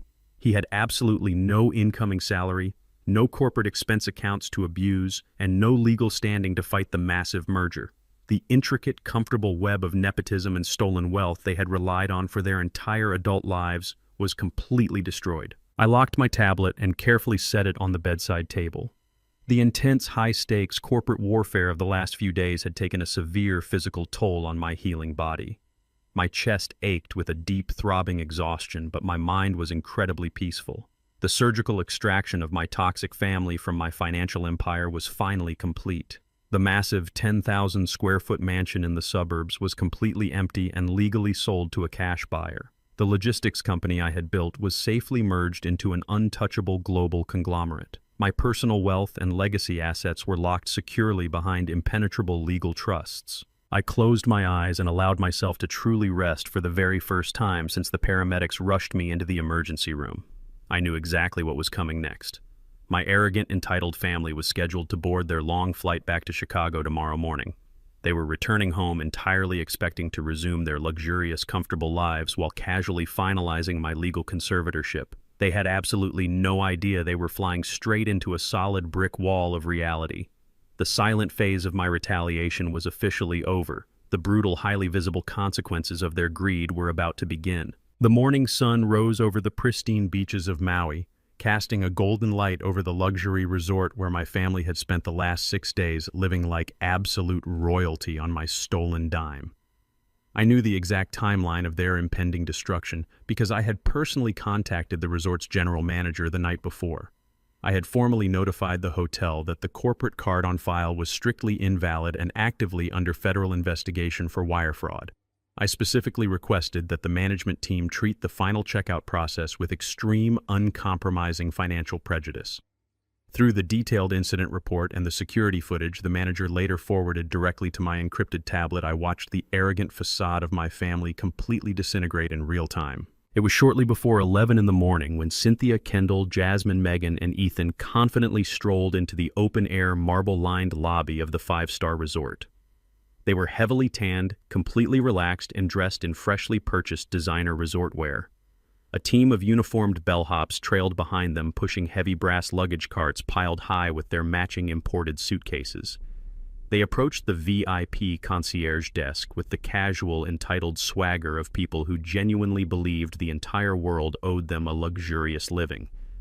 Cynthia slid her oversized sunglasses to the top of her head and aggressively snapped her fingers to get the immediate attention of the front desk manager. She demanded their final folio, casually mentioning they had a first-class flight to catch back to Chicago. The manager, a seasoned professional who had already been thoroughly briefed on the explosive situation, maintained a perfectly polite, icy demeanor. He printed out the heavily itemized final bill and placed it on the mahogany counter. The grand total for the remaining balance was a staggering $40,000. This massive sum covered their daily room service of imported caviar, the premium vintage champagne they had ordered to their private beachside cabanas, their extensive deep tissue spa treatments, and the exorbitant late checkout fees. Cynthia did not even bother to look at the massive number printed on the paper. She simply waved her manicured hand and arrogantly instructed the manager to charge the entire balance to the corporate black card they had placed on file at the beginning of the week. The manager typed a few commands into his terminal and calmly informed her that the corporate account was permanently closed. He stated clearly that the financial institution had issued a hard decline code explicitly refusing to authorize any further charges. Cynthia let out a harsh, condescending laugh, loudly complaining about the sheer incompetence of the hotel staff. She ordered Kendall to hand over his secondary platinum card. Kendall smugly pulled the heavy metal card from his expensive leather wallet and tossed it onto the counter. The manager swiped the card. The terminal beeped with a sharp negative tone. Declined. Jasmine stepped forward, visibly annoyed, and offered her own corporate card. Declined. Ethan, trying to play the heroic son-in-law, pulled out his personal high-interest credit card. Declined. The smug, arrogant expressions vanished from their tanned faces, instantly replaced by a creeping, cold sense of absolute panic. Megan, Kendall's deeply materialistic wife, loudly demanded to know what was going on, her voice echoing shrilly across the quiet, elegant lobby. Other wealthy guests began to turn and stare at the escalating commotion. The hotel manager leaned forward, clasping his hands together on the counter. He dropped his polite hospitality tone and explicitly informed them that every single financial instrument they had presented was completely frozen. He then delivered the ultimate ultimatum. He told them they owed the resort exactly $40,000 payable immediately in cash or certified funds. If they attempted to leave the hotel property without settling the massive debt, he would instantly contact the Maui Police Department and press felony charges against all 5 of them for defrauding an innkeeper, a severe criminal offense in the state of Hawaii. They were officially held hostage by their own excessive greed. Cynthia snatched her smartphone from her designer purse, her hands shaking with a mixture of intense rage and sudden fear. She dialed my personal cell phone number, fully intending to scream at me and demand I immediately call the bank to clear the security freeze. She pressed the phone to her ear. She did not hear my voice. She did not even hear a standard voicemail greeting. She heard a cold, automated operator message stating that her specific phone number had been permanently blocked by the network administrator. I had restricted all of their devices the moment the corporate merger was finalized. Panic officially took over. Kendall pushed his mother aside and dialed the direct priority phone line for the Human Resources Department at my logistics company in Chicago. He fully expected to reach our timid, long-suffering Human Resources Director whom he regularly bullied. Instead, the call was answered by a stern, highly efficient woman speaking with a crisp European accent. Kendall aggressively demanded to know why his corporate cards were locked and ordered her to authorize the massive hotel payment immediately. He shouted that he was the vice president of operations and threatened to fire her on the spot. The woman on the other end of the line did not flinch. She calmly introduced herself as a senior transition officer for Apex International, calling directly from the global headquarters in Geneva. She coldly informed Kendall that the regional logistics firm he was referencing no longer existed as an independent commercial entity. She stated that the massive structural merger had been legally finalized at midnight. She then delivered the fatal blow. She informed Kendall that his executive position, along with Jasmine's role, had been permanently eliminated during the mandatory corporate restructuring process. She firmly advised him that he was no longer an employee, he had absolutely no authorization to use corporate funds, and any further attempt to access company accounts would be heavily prosecuted as criminal fraud by Apex International's global legal team. She abruptly disconnected the call. Kendall dropped his phone onto the marble counter, his face completely drained of color. He looked at his mother, his sister, and his wife, absolutely speechless. The reality of their total financial annihilation crashed down on them in the middle of a tropical paradise. They were thousands of miles away from home, stripped of their executive titles, locked out of their bank accounts, and facing immediate felony arrest if they tried to walk out the front door of the hotel. Megan began to cry hysterically loudly, blaming Kendall for the entire disastrous situation. Ethan paced back and forth across the lobby, desperately trying to log into his locked cloud servers on his phone, completely unaware that I had already sold the primary mansion they planned to use as collateral. Cynthia, however, possessed a deeply ingrained venomous survival instinct. She refused to accept absolute defeat. She suddenly remembered the heavy manila envelope tucked safely inside her designer handbag. She had the forged temporary power of attorney document I had signed with my left hand in the hospital room. She genuinely believed that piece of paper still granted her supreme legal authority over my entire estate. She turned to the hotel manager and haughtily demanded a brief 1-hour extension to settle the massive bill. She left her children and their spouses sitting helplessly on their expensive luggage in the lobby as physical collateral and marched out to the hotel driveway. She ordered a local taxi, directing the driver to take her to the largest commercial bank branch on the island. Cynthia walked into the Hawaiian Bank branch with her head held high, radiating absolute false confidence. She bypassed the standard teller lines and demanded an immediate emergency meeting with the senior branch manager. Sitting in the manager's plush office, she spun a rapid, highly dramatic lie. She claimed her husband had suffered a sudden medical emergency back in Chicago, and she desperately needed to secure a short-term $50,000 personal loan against his massive commercial real estate portfolio to cover emergency transportation costs. She confidently slid the forged power of attorney document across the heavy wooden desk, expecting the manager to immediately authorize the massive cash withdrawal based on my exceptional credit history. The branch manager reviewed the legal document carefully. He excused himself from the office, claiming he simply needed to run the paperwork through the federal banking verification system to authorize the out-of-state transaction. Cynthia sat comfortably in the leather chair, crossing her legs, entirely convinced she had successfully outsmarted the system. She waited for 10 minutes. The heavy office door finally opened.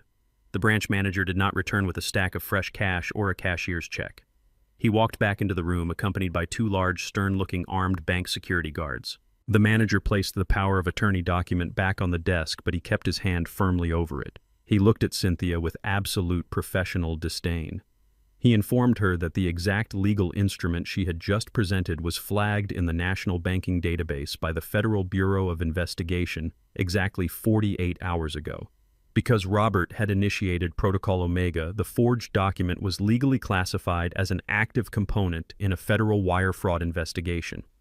The manager explicitly told Cynthia that attempting to use a federally flagged fraudulent legal instrument to secure a cash loan across state lines was a severe federal offense. He pointed directly toward the glass doors of the bank lobby. He told Cynthia that if she did not stand up, walk out of his bank, and leave the property immediately, he would instruct his security team to detain her while he contacted the federal authorities. Cynthia stared at the armed guards, her carefully constructed, arrogant facade finally cracking into a million irreparable pieces. She realized she had walked straight into a perfectly executed legal slaughterhouse. She slowly stood up from the leather chair, her hands shaking violently, and walked out of the bank with absolutely nothing. She stood alone on the hot Hawaiian sidewalk, completely broke, legally paralyzed, and surrounded by an ocean she could not afford to cross. The trap was absolutely airtight. They were totally stranded. The Maui sun was merciless as they stood outside the luxury resort, fully comprehending the magnitude of their entrapment. The hotel manager had given them precisely 3 hours to produce $40,000 in cash before he dialed the local authorities. There was no secret offshore account they could magically access, no wealthy friends they could casually call who would not immediately question why their platinum cards were failing. They were forced to endure the ultimate crushing humiliation for people entirely obsessed with high society status. They had to pawn their manufactured identities. Cynthia, Kendall, Jasmine, Megan, and Ethan piled into a dilapidated local taxi and directed the driver to a seedy commercial strip mall several miles away from the pristine tourist beaches. They walked into a cramped, heavily barred pawn shop, smelling of stale cigarette smoke dust and sheer desperation. The stark contrast between the sparkling resort lobby and this grim reality was absolute. Cynthia was forced to unclip her massive diamond tennis bracelet and physically slide her imported Italian leather handbags across the scratched glass counter. Kendall unbuckled his heavy gold Rolex watch, the exact same premium timepiece he had arrogantly checked while standing next to my hospital bed just 6 days prior. Jasmine and Megan surrendered their custom engagement rings and premium diamond earrings. The pawnshop owner, a deeply cynical man who regularly preyed on desperate, overextended tourists, offered them a brutally insulting fraction of the actual retail value. They had absolutely no leverage to negotiate a better rate. They took the crumpled stacks of cash, their hands shaking with suppressed rage and profound disbelief. They returned to the resort silently counting out the thick stacks of $100 bills on the marble concierge desk. The hotel manager issued a cold, printed receipt and ordered his private security team to escort them entirely off the private property. They were officially homeless in a tropical paradise. They used the meager remaining cash from the pawn shop to purchase the only airline tickets they could afford at the very last minute. There were no private jet charters or spacious first-class cabins waiting for them. They bought 5 middle-seat basic economy tickets on a grueling red-eye commercial flight back to Chicago. The airport terminal was a brutal physical shock to their fragile, pampered nervous systems. They were forced to stand in the massive winding security lines with the general public dragging the few heavy suitcases they had not sold for cash. They boarded the massive commercial airliner in the very last boarding group, shuffling down the narrow, cramped aisles toward the extreme back of the plane. They were seated in the final 2 rows directly next to the noisy, high-traffic lavatories. The distinct smell of cheap airplane food, heavy chemical disinfectant, and recycled cabin air hit them immediately. As the plane taxied down the long runway, the sheer physical discomfort of the tight, heavily worn fabric seats began to aggressively break their spirits. Meghan Kendall's deeply materialistic wife lasted exactly 45 minutes before she started to loudly and incessantly complain. She whined about the severe lack of legroom, the crying infant in the row directly ahead of them, and the absolute indignity of flying like a common peasant. She directed her entire venomous tirade squarely at me, loudly declaring that her cruel, insane father-in-law had completely lost his mind and maliciously ruined their perfect lives. I had explicitly warned Kendall about Meghan 5 years ago. I sat him down in my heavy leather office chair weeks before he proposed and told him the absolute truth. I told him that Meghan did not love him as a man. I told him she was deeply in love with my corporate credit card, my exclusive country club memberships, and the massive trust fund she automatically assumed he possessed. Kendall had arrogantly dismissed my concerns, claiming I simply did not understand modern relationships and that I was permanently trapped in a bitter, outdated worldview. Now trapped in a pressurized metal tube 30,000 feet in the air without my money to artificially insulate him from reality, Kendall finally saw the true face of the woman he married. As Meghan continued to loudly curse my name and demand Kendall fix the financial situation immediately, something inside my son finally snapped. He turned to his wife, his face flushed with extreme exhaustion and deep public embarrassment, and aggressively told her to shut her mouth. He hissed that she was making a pathetic public scene and that her constant shrill whining was giving him a severe migraine. It was the very first time I had ever seen Kendall stand up to her, and it instantly shattered their carefully constructed, superficial marital alliance. Meghan gasped, her face twisting in pure shock, and she turned her body completely away from him, staring furiously out the small, scratched window into the pitch-black night for the remainder of the agonizing 8-hour flight. The impenetrable family unit they had confidently formed to legally execute me was already rotting from the inside out under the crushing, immediate weight of sudden poverty. The plane landed at O'Hare International Airport just as the cold gray dawn was breaking over the Chicago skyline. The biting Midwestern wind was a harsh welcome compared to the warm, tropical breezes they had left behind. They dragged themselves off the aircraft physically exhausted, emotionally drained, and heavily wrinkled. There was no premium black car service waiting for them at the VIP curb. There was no personal chauffeur holding a printed digital sign with their family name. They followed the massive crowds of tired travelers down to the loud, chaotic ride-share pickup zone. Kendall, his phone battery practically dead, and his bank account still completely frozen by the federal government, was forced to beg Ethan to use the last remaining funds on a high-interest prepaid debit card to order a standard compact vehicle. The 5 of them squeezed uncomfortably into the back of a small, heavily scented sedan, their knees pressed tightly against their chests, their remaining designer luggage crammed violently into the tiny trunk. The drive through the heavy morning rush hour traffic was completely silent. The initial blinding shock of the Hawaiian financial disaster had worn off entirely, replaced by a deep, terrifying anxiety about what awaited them at the corporate office on Monday morning. Yet despite the massive financial devastation they had just endured, they still clung desperately to one final massive delusion. They genuinely believed they still had a safe, impenetrable sanctuary waiting for them at the end of the highway. They believed they could simply retreat to the 10,000 square foot family estate, lock the heavy mahogany doors, take long hot showers in their custom marble bathrooms, and figure out a legal strategy to force me to reverse the corporate actions. They assumed the sprawling colonial mansion was their ultimate, untouchable fortress. The rideshare vehicle finally turned off the busy main road and slowly approached the towering wrought iron security gates of our exclusive suburban neighborhood. Cynthia sat up straighter in the cramped back seat, smoothing her wrinkled designer shirt, desperately trying to reclaim her shattered identity as the wealthy lady of the manor. The car pulled up to the digital keypad pedestal. Kendall rolled down the window, shivering slightly in the crisp morning air, and confidently punched in his private, highly customized 6-digit access code. The small screen flashed a bright, angry red. Access denied. Kendall frowned, assuming he had simply mistyped the numbers in his exhausted state. He carefully entered the code a second time, pressing each button deliberately. The screen flashed red again. An automated error buzzer echoed loudly in the quiet morning air.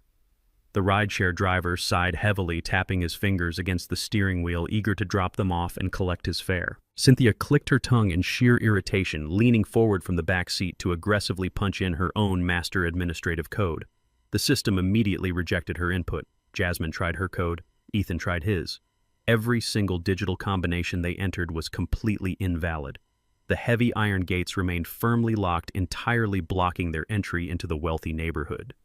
They were sitting in a cheap rental car on the cold curb of their own perceived kingdom, staring at a red digital light that definitively proved their absolute eviction from my life. The security firm I hired provided a full high-definition body camera recording of the entire encounter at the main gate, allowing me to watch the exact moment their arrogant delusion was completely shattered. The rideshare driver tapped his steering wheel, visibly annoyed by the blaring error buzzer of the digital keypad. Cynthia shoved the car door open, her high heels clicking aggressively against the cold suburban pavement. She marched right up to the heavy wrought iron gate, fully preparing to unleash decades of entitled fury upon the neighborhood security staff.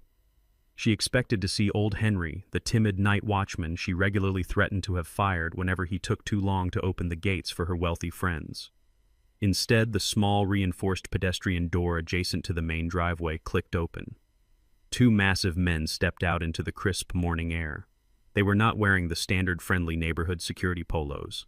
They were dressed in full black tactical gear, wearing heavy utility vests and carrying non-lethal deterrents.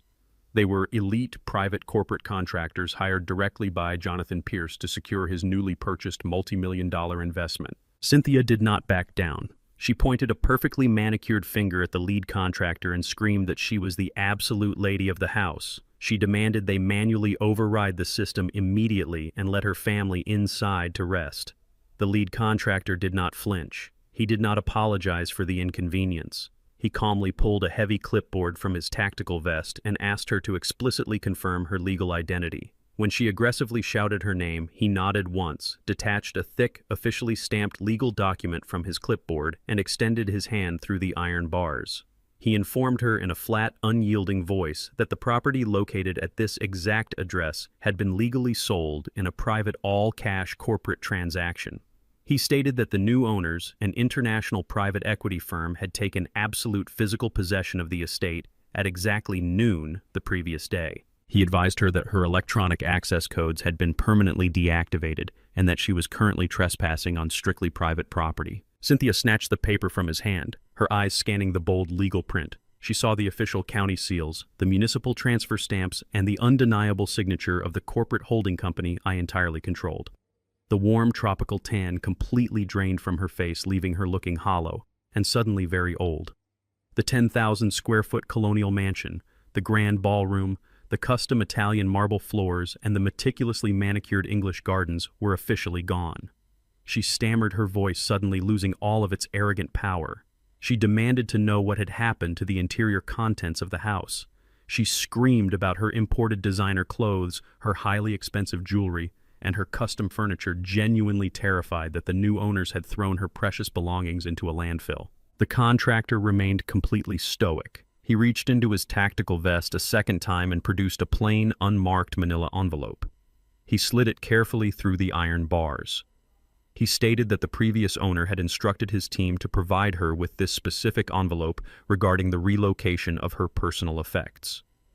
Before Cynthia could ask another frantic question, the contractor stepped back, locked the heavy pedestrian door, and pulled a two-way radio from his belt.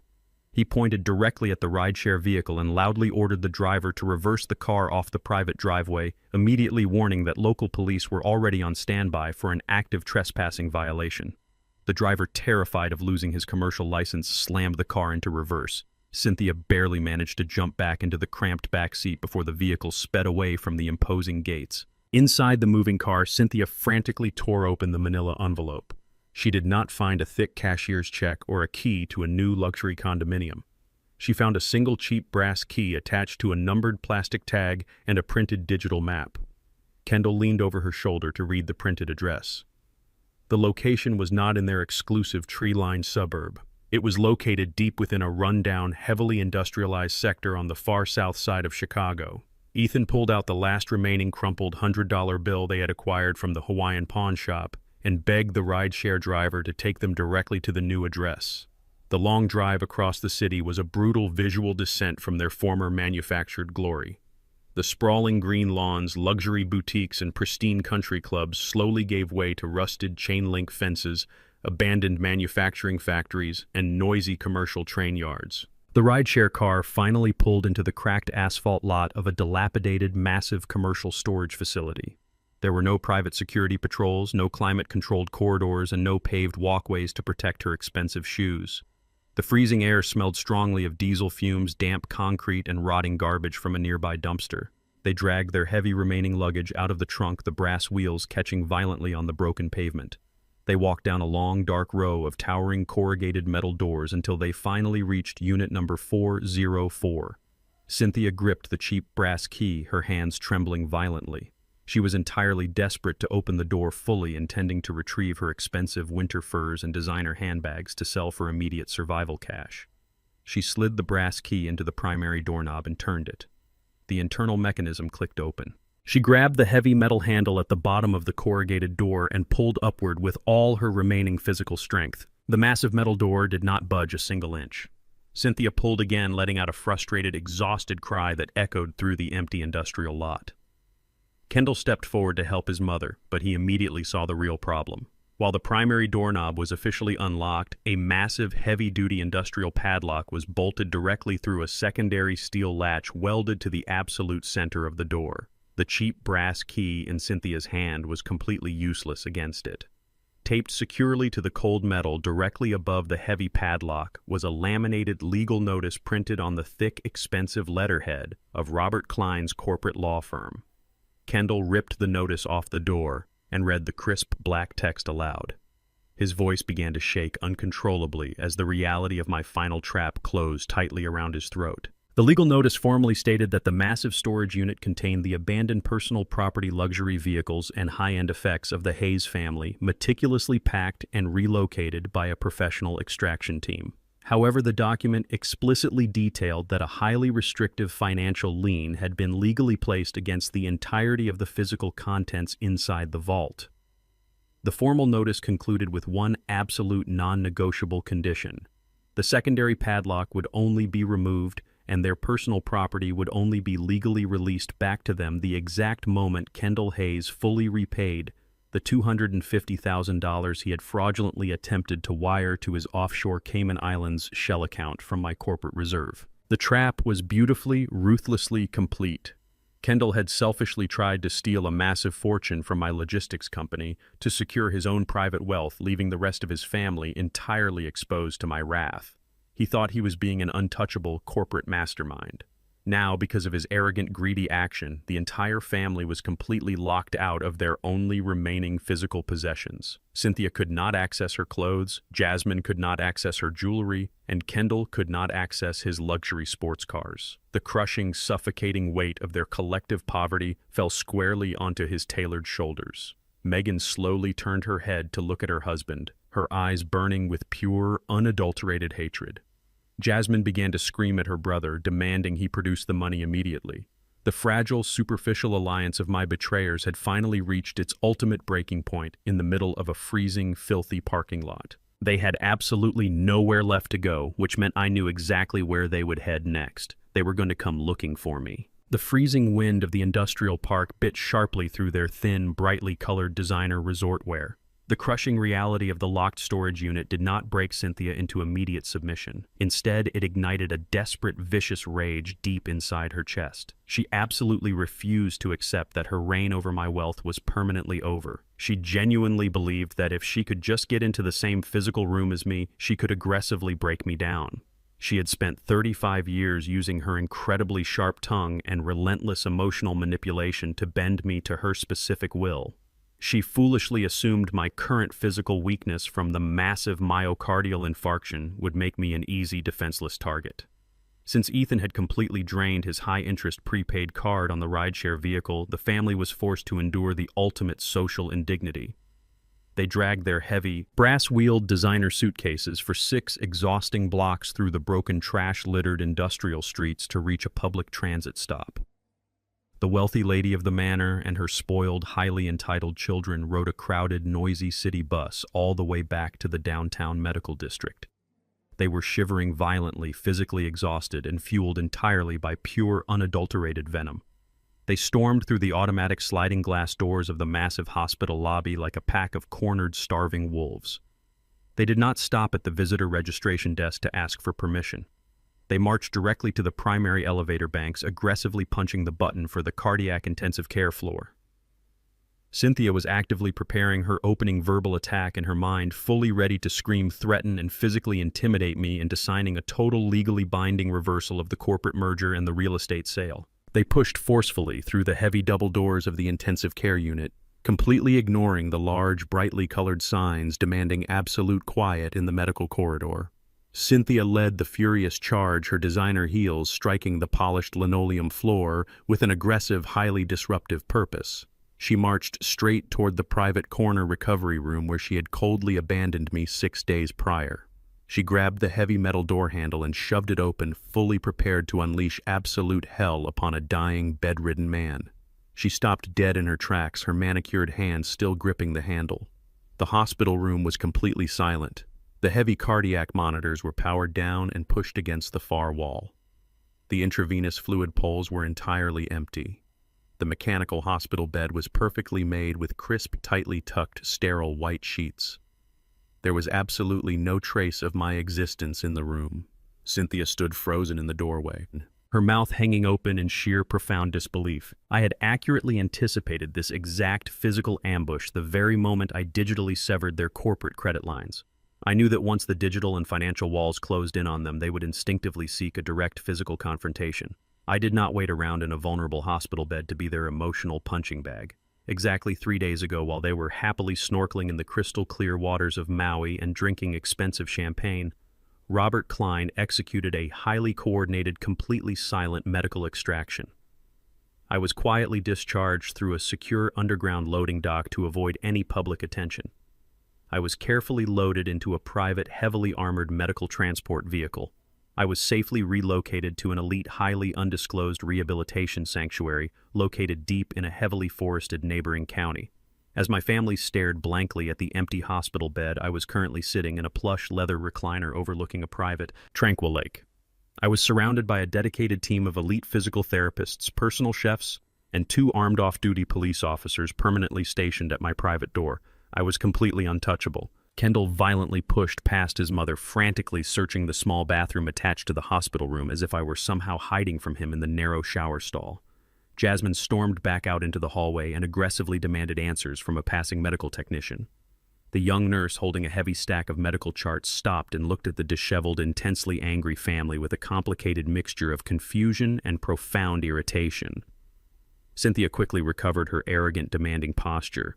She puffed out her chest loudly, declaring to the entire corridor that she was the legal wife of the patient and demanding to know exactly which recovery floor I had been secretly moved to. The young nurse tapped her electronic identification badge against the secure computer terminal mounted on the wall and pulled up my digital medical file.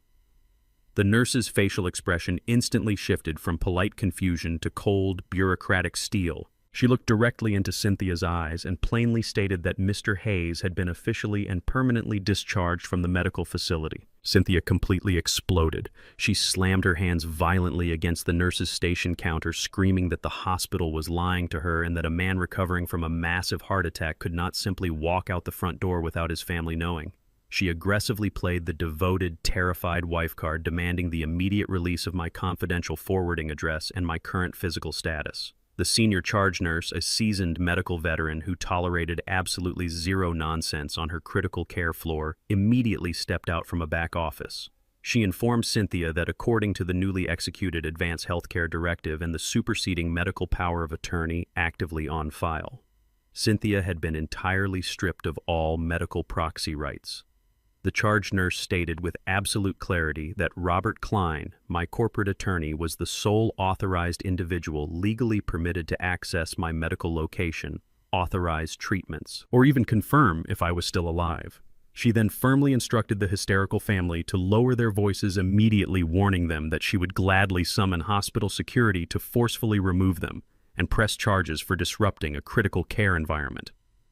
Cynthia tried to loudly argue falsely, claiming her marital rights automatically superseded any lawyer's document, but the charge nurse simply picked up the telephone and dialed the main security desk. Kendall, suddenly realizing they were completely defeated and seconds away from being arrested for trespassing, grabbed his mother's arm and physically dragged her toward the elevators. The impenetrable physical distance I had strategically established was the final devastating nail in the coffin of their immediate retaliation.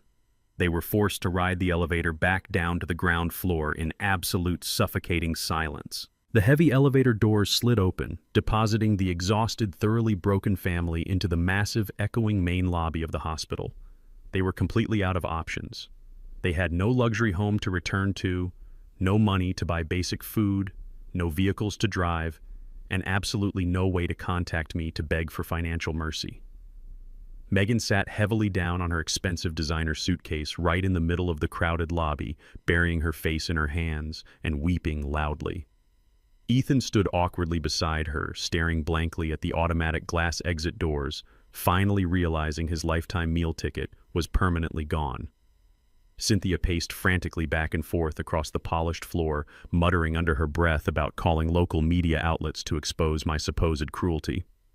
Kendall and Jasmine stood near the hospital pharmacy, quietly arguing about which cheap, heavily advertised local attorney they could possibly hire on contingency to fight the massive corporate merger. They were so entirely consumed by their own spectacular downfall that they never even noticed the two men watching them from the crowded seating area. The two men were dressed in unremarkable, incredibly cheap gray suits. They did not look like standard hospital security guards, and they certainly did not possess the casual demeanor of local police officers. They possessed the distinct, rigid, unyielding posture of federal government employees. As Kendall finally turned away from his sister to walk toward the exit, the two men stepped directly into his path, effectively blocking his escape route to the street. The taller of the two men reached into his breast pocket and produced a solid brass badge enclosed in a black leather wallet. He introduced himself in a flat, emotionless voice as a special agent with the Criminal Investigation Division of the Internal Revenue Service. He looked completely past Kendall and locked his cold eyes directly onto Jasmine. The federal agent stated loudly and clearly that an automatic federal flag had been generated within their systems regarding an $85,000 personal loan issued to them by a recently dissolved corporate logistics entity. He explained that because the massive funds were explicitly utilized for personal luxury travel and had not been formally declared as taxable personal income on any preliminary corporate filings, the federal system had instantly triggered a severe mandatory audit of their finances. Kendall tried to stutter out a pathetic defense, claiming it was just a simple accounting error made by the corporate finance department. The agent did not even blink. He calmly informed my completely terrified children that the audit was no longer a simple tax discrepancy. Because the funds were pulled directly from corporate operational reserves without proper board authorization or legitimate business purpose. The Internal Revenue Service was officially opening a joint federal investigation into massive corporate embezzlement and severe tax evasion. The financial trap I had meticulously set from my hospital bed had finally snapped entirely shut, catching them right in the middle of a highly public lobby. The intense interrogation by the federal tax agents in the hospital lobby should have been the ultimate breaking point for my family. It should have sent them running to the nearest public defender to beg for a plea deal. Instead, Cynthia relied on the only survival mechanism she had ever known.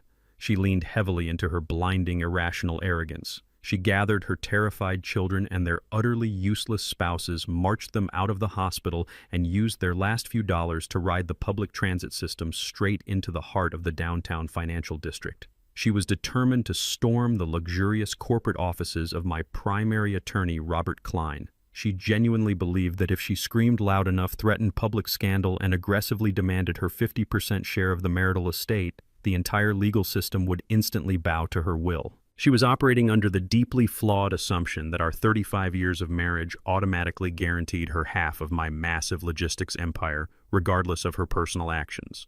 I knew exactly when they arrived at the law firm because I was sitting comfortably in my private rehabilitation sanctuary sipping hot black tea and listening to a live encrypted audio feed transmitted directly from the hidden microphone on Robert's massive mahogany desk. Cynthia burst through the heavy glass doors of Robert's corner office without waiting for the administrative assistant to announce her arrival. The sheer visual contrast must have been incredibly striking. Robert sat behind his desk wearing a pristine, custom-tailored Italian suit projecting absolute calm and terrifying legal authority. Cynthia Kendall Jasmine.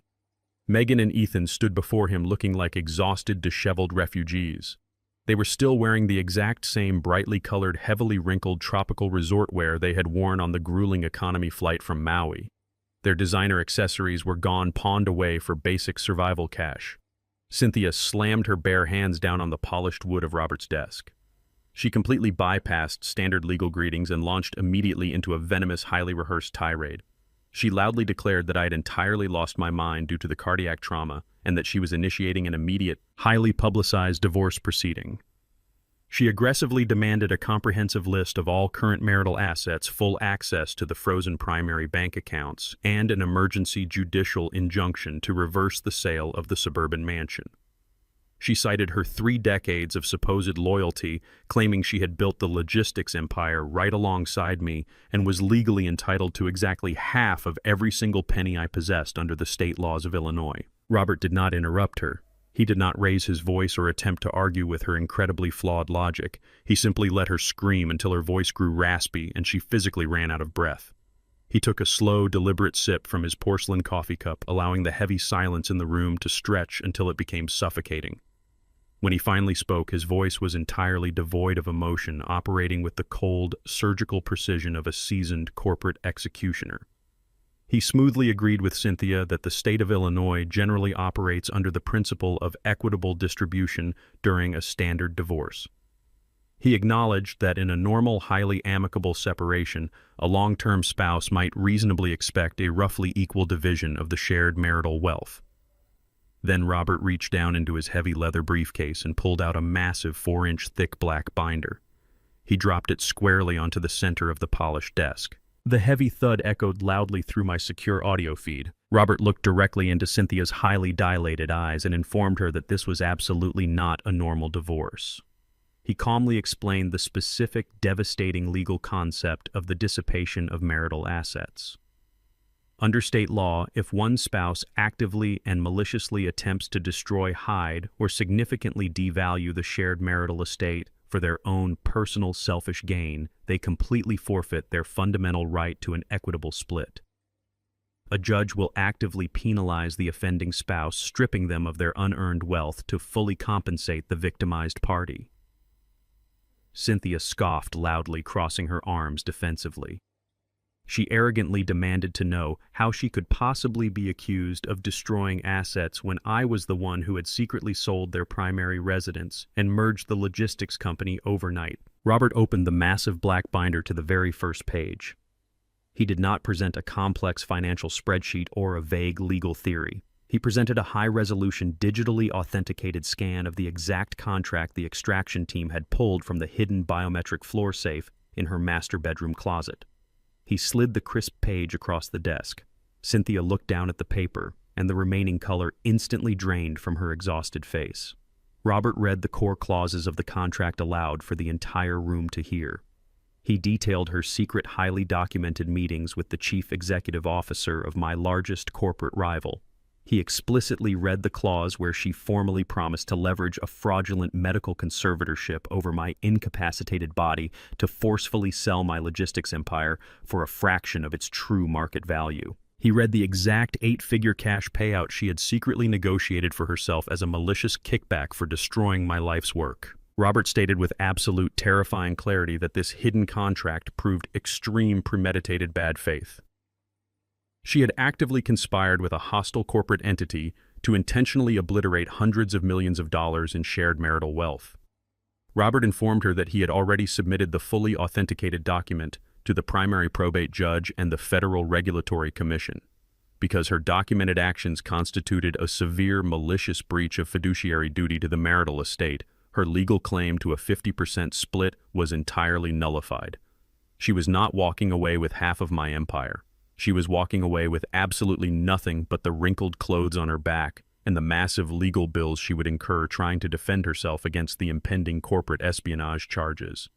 Cynthia collapsed backward into a leather guest chair, her mouth opening and closing silently, utterly paralyzed by the flawless execution of the legal trap. Kendall and Jasmine stood frozen near the office door, completely suffocated by the sheer magnitude of their mother's exposed treachery.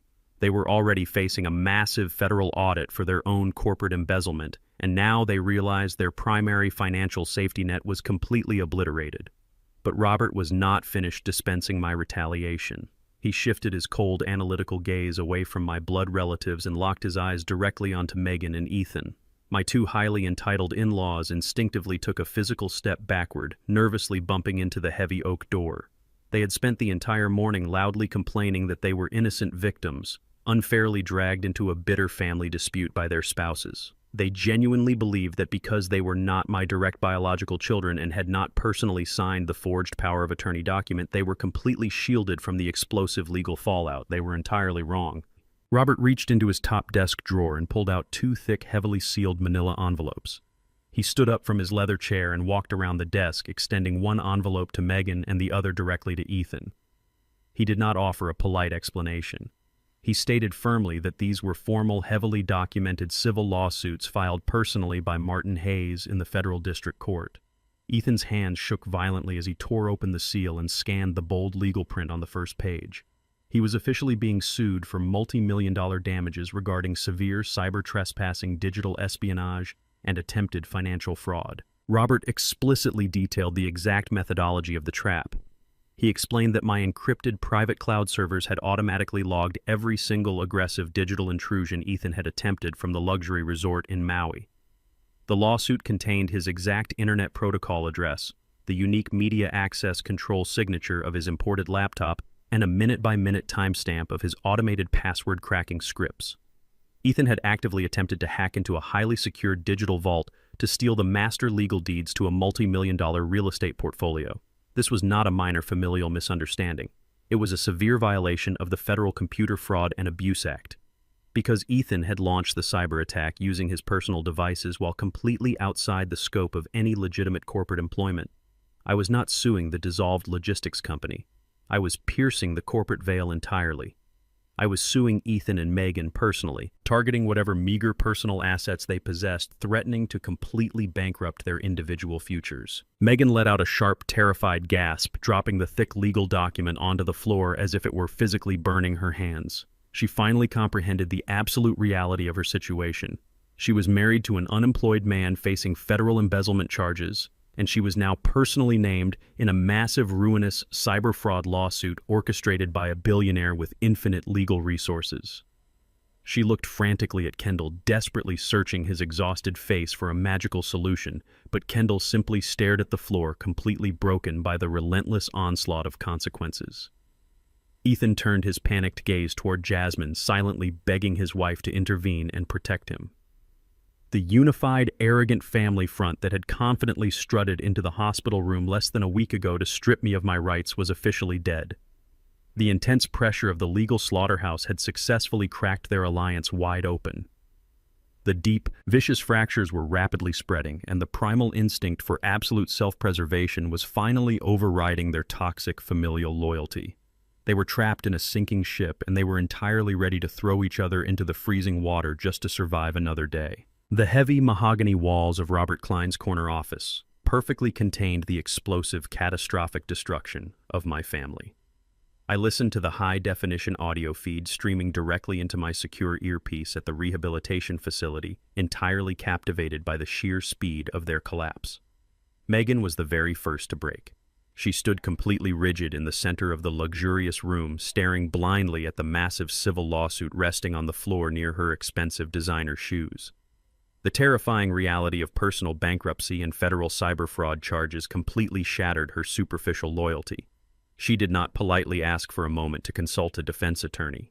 She did not look at Kendall for reassurance. She turned toward her husband with a look of pure, unadulterated disgust. Her voice echoed sharply through the quiet office, completely devoid of any marital affection. She screamed at Kendall, calling him a pathetic, incompetent failure who could not even manage to steal from his own dying father correctly. Megan unleashed years of suppressed resentment in a single vicious tirade. She loudly mocked his fake executive title, his total lack of business acumen, and his absolute inability to protect her from my wrath. She pointed a shaking finger directly at Cynthia, screaming that she absolutely refused to go down with this toxic sinking ship of a family. Megan bent down, snatched her expensive leather handbag from the chair, and aggressively shoved Kendall out of her way. She announced to the entire room that she was taking a taxi straight to her parents' estate in the wealthy northern suburbs. She promised Kendall that her father would immediately hire the most ruthless divorce attorneys in the city of Chicago to legally sever her from his criminal liability. She slammed the heavy office door behind her with enough force to rattle the framed legal degrees hanging on the wall. Kendall stood completely paralyzed, his mouth hanging open, entirely stripped of his wife and his dignity in less than 60 seconds. The heavy slam of his door acted as a starting pistol for the ultimate betrayal. Ethan had watched his sister-in-law successfully escape the immediate blast radius, and his own cowardly survival instincts violently kicked in. Ethan was a chronically failed software entrepreneur who had spent his entire adult life desperately avoiding hard work and personal responsibility. He looked down at his own thick envelope containing the multi-million-dollar civil lawsuit for cyber trespassing. He looked at his wife Jasmine, who was quietly sobbing into her hands. He then looked directly across the polished desk at Robert Klein.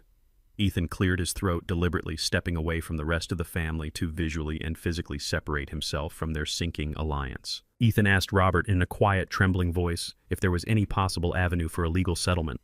Jasmine violently snapped her head up, her tear-streaked face twisting in absolute shock. She grabbed Ethan by the sleeve of his wrinkled resort shirt, demanding to know what he was doing. Ethan aggressively shook her hand off his arm. He looked his wife directly in the eyes and coldly stated that he absolutely refused to go to federal prison for her arrogant mother and her stupid brother. He turned his back on Jasmine entirely and made his formal offer to my attorney. Ethan offered to become a cooperating witness for the federal government and for my personal civil litigation team. He promised to provide fully sworn, notarized affidavits detailing the exact timeline of Cynthia's secret meetings with the rival logistics executives. He offered to surrender his encrypted laptop, promising it contained digital audio recordings of Kendall bragging about the offshore Cayman Islands accounts and the fraudulent wire transfers. Ethan was willing to completely sell out my wife and my son to the federal authorities in exchange for a binding conditional immunity agreement that would permanently drop the cyber fraud lawsuit against him. Jasmine let out a piercing, hysterical scream, throwing herself at Ethan and blindly pounding her fists against his chest. She called him a traitor, a coward, and a pathetic parasite. Ethan simply pushed her away, maintaining his desperate gaze on Robert. Robert leaned back in his heavy leather chair, his face an impenetrable mask of absolute corporate calculation. He tapped a silver pen against his desk, letting the agonizing silence stretch.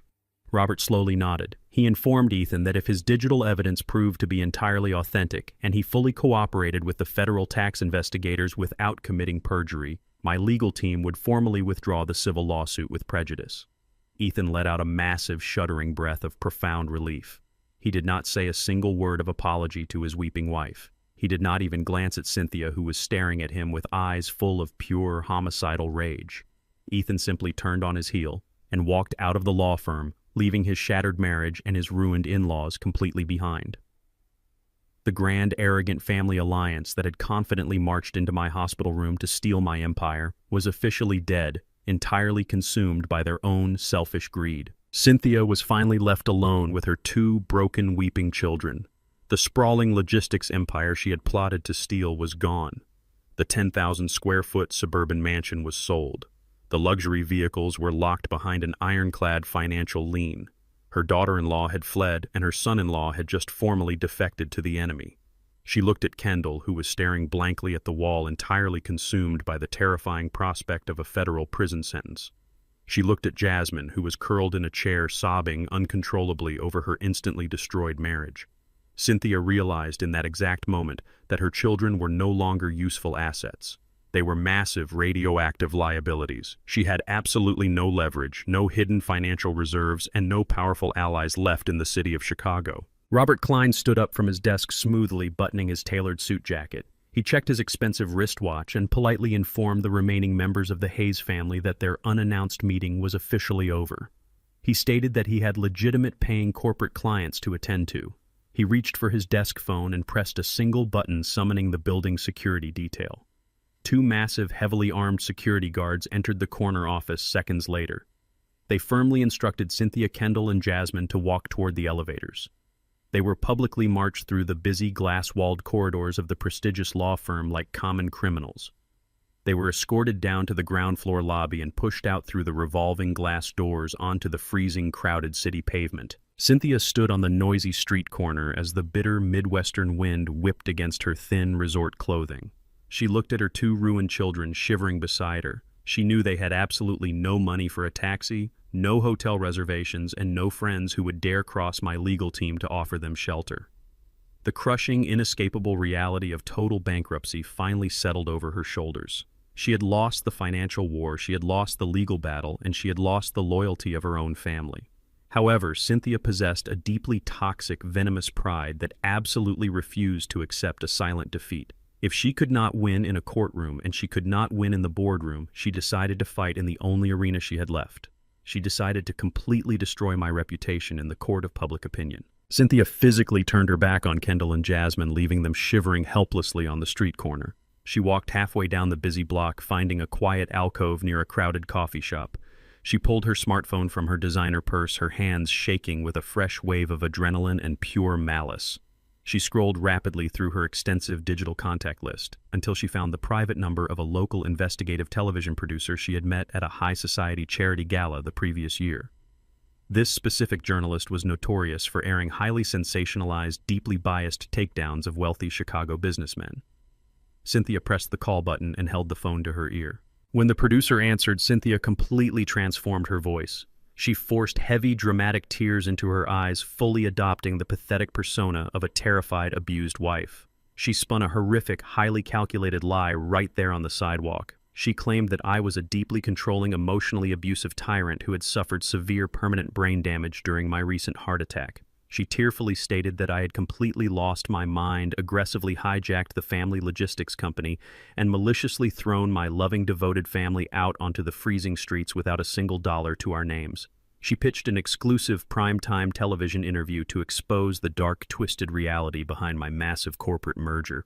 She promised to provide sensational, heartbreaking details of my supposed mental decay. She was entirely determined to paint me as a deranged, vicious monster, hoping the resulting public outrage would permanently destroy my legacy and force my corporate board to offer her a massive quiet settlement just to make the embarrassing scandal disappear. Cynthia successfully pitched her highly sensationalized story of domestic victimhood while shivering on the freezing pavement of the financial district. She promised the ambitious television producer a massive, exclusive primetime scandal involving a wealthy logistics magnate who had suffered severe brain damage and maliciously thrown his completely innocent family onto the street. The producer, salivating over the prospect of a massive ratings boost during the competitive sweeps week, immediately dispatched a private car to pick Cynthia up. They brought her directly to the downtown broadcast studio, rushing her through the security checkpoints and straight into the hair and makeup department. I received the intelligence report regarding her media play less than an hour later. Robert Klein possessed an extensive network of highly placed legal contacts throughout the city, including a senior corporate attorney who worked directly for the broadcasting network's general counsel. The attorney quietly flagged Robert, warning him that the station was rapidly preparing a special investigative segment designed to entirely destroy my professional reputation.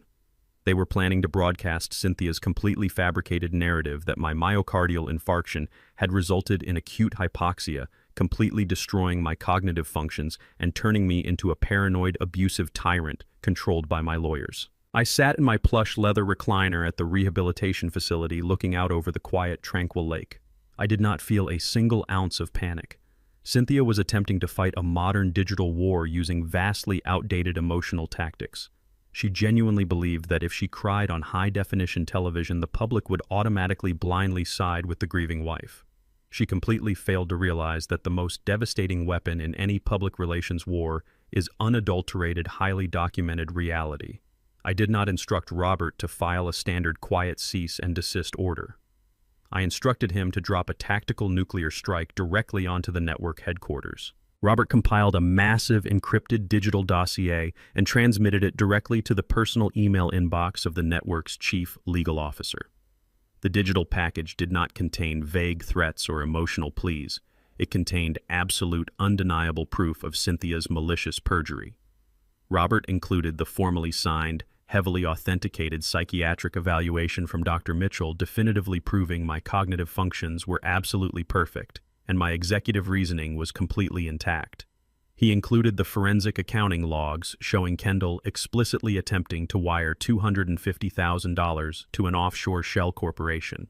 He included the hostile takeover contract Cynthia had signed with my primary corporate rival. The crown jewel of the digital dossier was the raw, unedited audio recording from the intensive care unit. My private security team had successfully pulled the digitized medical dispatch recordings from the hospital archives. The audio file contained the exact moment the attending emergency room physician called Cynthia to inform her that her husband had suffered a massive heart attack. It perfectly captured her heavy, annoyed sigh. It captured her chilling, utterly devoid voice asking if I was stabilized strictly because she had a luxury flight to Maui in 12 hours and refused to cancel her vacation. Robert attached a single, terrifying legal cover letter to the evidence. He explicitly informed the network that if they broadcasted a single second of Cynthia's fabricated interview, my legal team would immediately file a $100 million defamation and libel lawsuit against the parent company, the executive producers, and the specific journalists involved. Inside the broadcast studio, Cynthia was sitting comfortably in the bright lights of the set.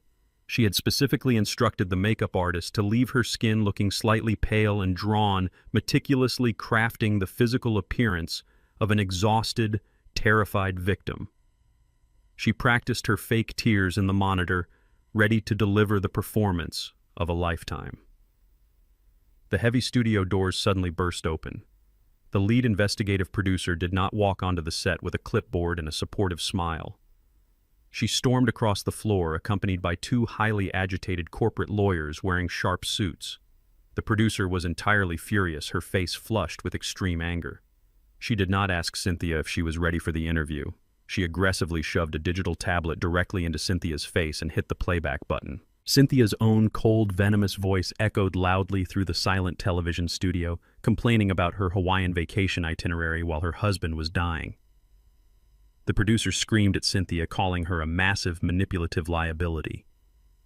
The network lawyers had reviewed the explosive dossier provided by Robert Klein and immediately pulled the plug on the entire segment.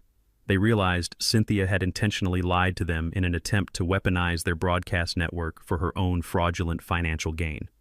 The lawyers ordered the studio security team to physically remove her from the premises. Cynthia was unceremoniously yanked out of the comfortable makeup chair, dragged through the busy corporate lobby, and thrown out the back service doors into the cold alleyway. She was banned permanently from the building. Stopping the television interview was only the defensive phase of my strategy. I was fully committed to ensuring she could never attempt to manipulate the public narrative again. I authorized my private security firm to anonymously release the exact same digital dossier directly to the internet. They did not just dump the files blindly. They strategically seeded the hospital audio recording and Kendall's fraudulent wire transfer receipts across massive local community message boards, prominent social media platforms, and highly trafficked logistics industry forums. The internet absolutely loves a spectacular villain, and my family provided the perfect target.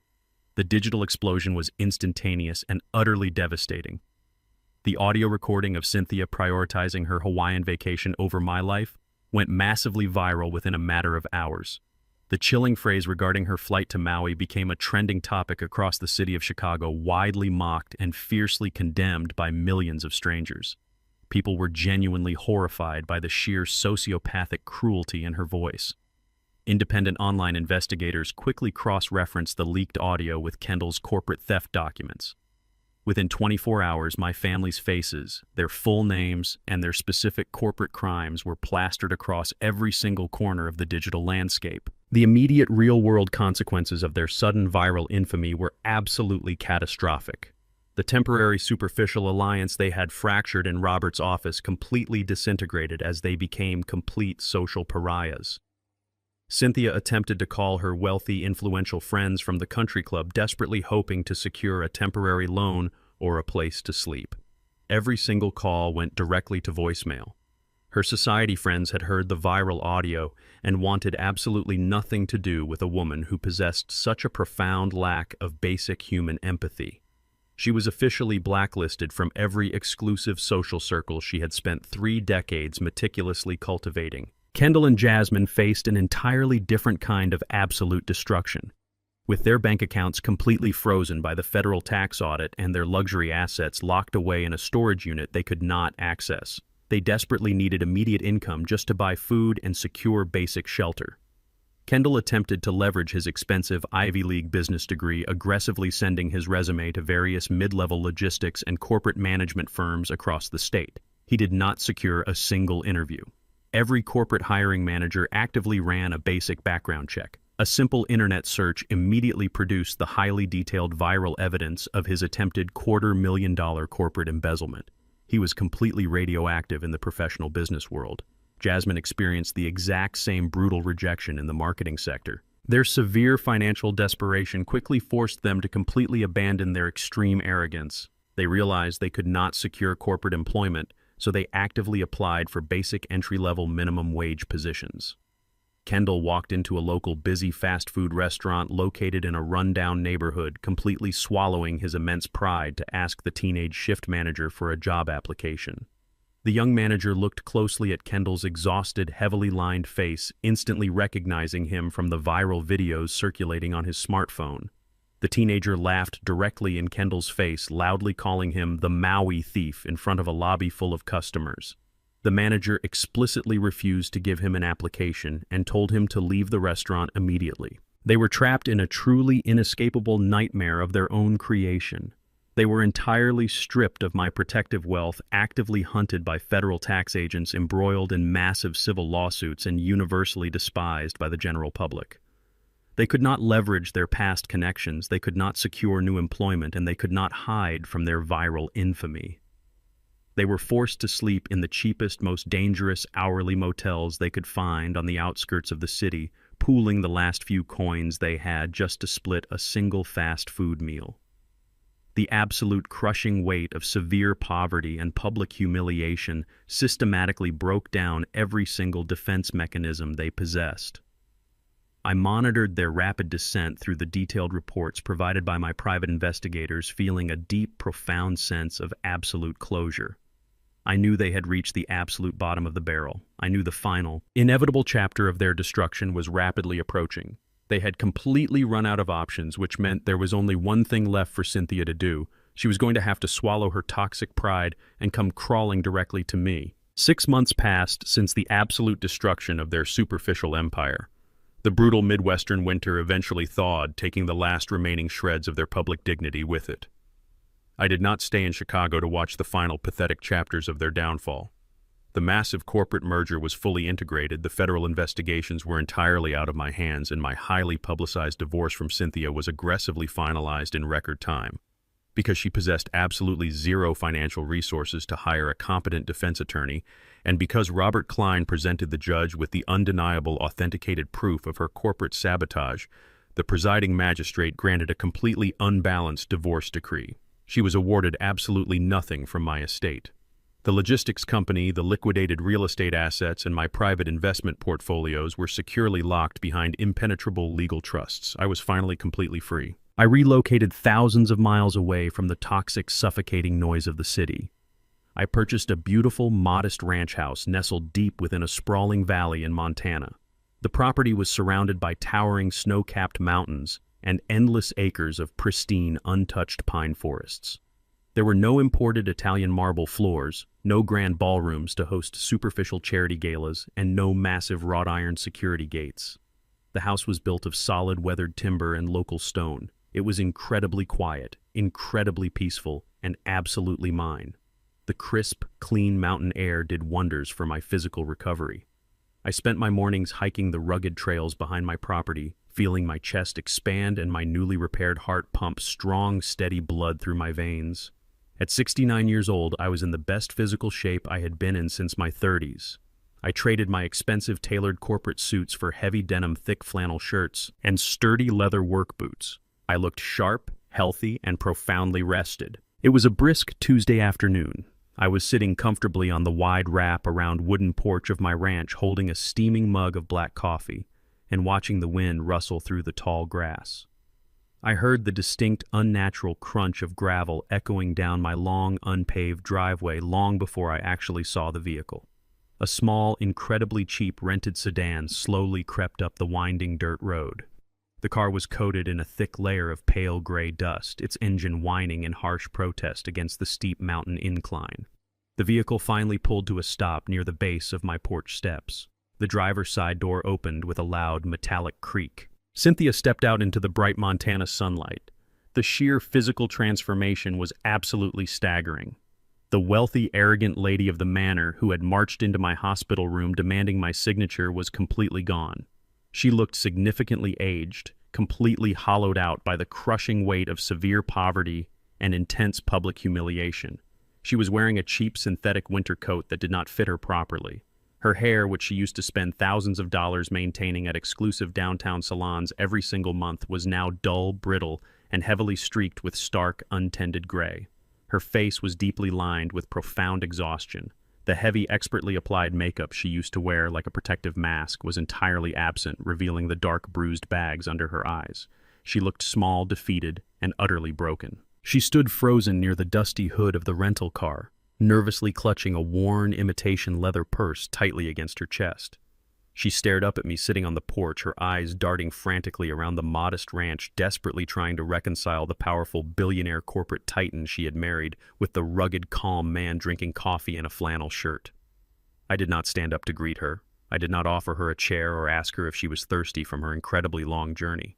I simply took another slow sip of my hot coffee and watched her with absolute detached clinical interest. I let the heavy, suffocating silence of the vast mountain landscape press down entirely upon her shoulders. Cynthia slowly walked toward the wooden steps, her cheap shoes scuffing loudly against the dirt. The moment her foot touched the first wooden stair, her carefully rehearsed facade completely crumbled. She broke down into heavy, ragged sobs. She collapsed onto her knees right there on the hard wooden planks of my porch, burying her face in her hands. The tears were genuine this time, entirely unlike the fake performance she had attempted to give the television producer 6 months ago. However, I knew with absolute certainty that she was not crying because she felt genuine remorse for betraying me.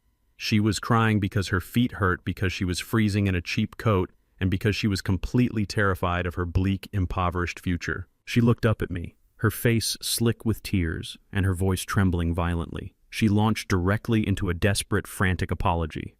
She claimed she had made a terrible, unforgivable mistake. She aggressively blamed the sheer panic of my sudden heart attack, falsely claiming the medical crisis had severely clouded her judgment and made her susceptible to bad advice from ruthless corporate executives. She repeatedly invoked the sacred duration of our marriage, begging me to remember the 35 years we had spent together. She desperately tried to remind me of the early days when we lived in a tiny apartment and I worked 80-hour weeks driving freight trucks.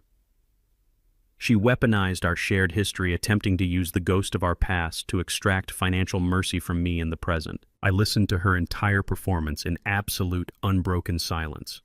I did not nod in agreement, and I did not shake my head in disgust. I simply let her empty every single manipulative tactic out of her depleted arsenal. When she realized the tears and the heavy nostalgia were having absolutely zero visible effect on my demeanor, she finally transitioned to the true pathetic purpose of her cross-country journey. The weeping slowly subsided, replaced by a raw, naked, desperate plea for basic survival. Cynthia confessed the brutal reality of her current existence. With Kendall and Jasmine facing imminent federal indictment and massive legal bills, they had completely abandoned her to save themselves. She was entirely alone. She told me she was currently living in a cramped, filthy studio apartment located directly above a noisy commercial laundromat on the extreme south side of Chicago. She had to ride 2 different city buses just to buy cheap groceries. She had absolutely no marketable skills, no retirement savings, and no friends who would acknowledge her existence. She looked at my sturdy ranch, my healthy posture, and the clear peace in my eyes, and she finally begged for a handout. She did not ask for her millions back. She did not ask to move into the ranch with me. She humbled herself completely, begging for just a tiny, insignificant fraction of my massive wealth. She asked for a small basic monthly stipend, just enough money to move out of the dangerous neighborhood and buy decent food. She swore on her actual life that if I granted her this one small financial mercy, she would disappear forever and never contact me again. She finished her pathetic plea and kneeled on the wooden boards, staring up at me with wide, desperate eyes, eagerly waiting for me to pull out a checkbook and permanently end her suffering. I carefully placed my ceramic coffee mug down on the small wooden table beside my recliner. I stood up slowly, towering over her kneeling form. The cold mountain wind swept across the porch, carrying the sharp scent of pine needles. I reached my right hand inside the breast pocket of my heavy flannel shirt. I did not pull out a silver pen or a leather checkbook. I pulled out a single neatly folded piece of crisp white paper. I looked down at her, my face a mask of absolute unforgiving granite. I unfolded the paper and held it out toward her trembling hands. Cynthia eagerly snatched the document, genuinely believing I was handing her a legal settlement or a bank draft. She looked down at the paper, her eyes scanning the printed text. It was not a check. It was a massive, highly detailed, itemized invoice. It was the original official hospital bill from the exact night I suffered my massive myocardial infarction. It detailed the emergency room stabilizers, the intensive care unit bed, the complex cardiac monitoring, and the life-saving interventions the medical team had performed while she was heavily complaining about her Hawaiian vacation itinerary. I looked directly into her terrified, hollow eyes. My voice was incredibly low, perfectly steady and colder than the Midwestern winter she had just survived. I told her that she had deliberately left me to pay that exact price entirely alone while I was actively bleeding out on a hospital bed. I stated that she had chosen a private beach cabana over my actual heartbeat. I explicitly informed her that my financial obligations to her completely expired the exact second she hung up the phone on the emergency room doctor. I told her to carefully save her pathetic tears for the federal prosecutors. I delivered my final absolute verdict. I told her to pay for her own miserable life. I did not wait to see the final crushing realization wash over her face. I did not stay to listen to her scream or beg or curse my name. I simply turned my back on her kneeling form. I walked steadily across the wide porch, opened the heavy solid oak front door of my home, stepped inside the warm, quiet entryway, and pulled the door shut behind me. The heavy brass deadbolt engaged with a loud, incredibly satisfying, and totally permanent click. I left her completely stranded on a cold wooden porch in the middle of nowhere, thousands of miles away from the city she used to rule, with absolutely nothing but a piece of paper reminding her exactly why she was going to die poor. The heavy click of my brass deadbolt echoing across the porch was the final punctuation mark on my marriage. I did not watch Cynthia drive her dusty rental car back down the steep mountain road. I simply returned to my quiet living room, poured a fresh cup of hot coffee, and permanently erased her from my mind. The absolute silence of the Montana Valley was a stark, beautiful contrast to the deafening reality my family was currently enduring back in the unforgiving concrete landscape of Chicago. The severe financial vacuum I created had forced them into the brutal grinding machinery of the working class they had spent their entire lives violently mocking. Kendall, my arrogant son, who once wore tailored Italian suits and casually wired hundreds of thousands of dollars to offshore shell accounts, was finally introduced to the concept of actual punishing physical labor. With his professional reputation completely obliterated by the viral internet leaks, no corporate entity in the entire Midwest would even allow him past the security desk in their lobby. He was entirely desperate to pay the massive legal retainers required to keep himself out of a federal penitentiary. He had to take the absolute only job that did not require a rigorous corporate background check. Kendall took a job working the grueling overnight shift as a heavy commercial freight loader. The sheer punishing irony of his employment was a masterpiece of cosmic justice I could not have orchestrated better myself if I had actively tried.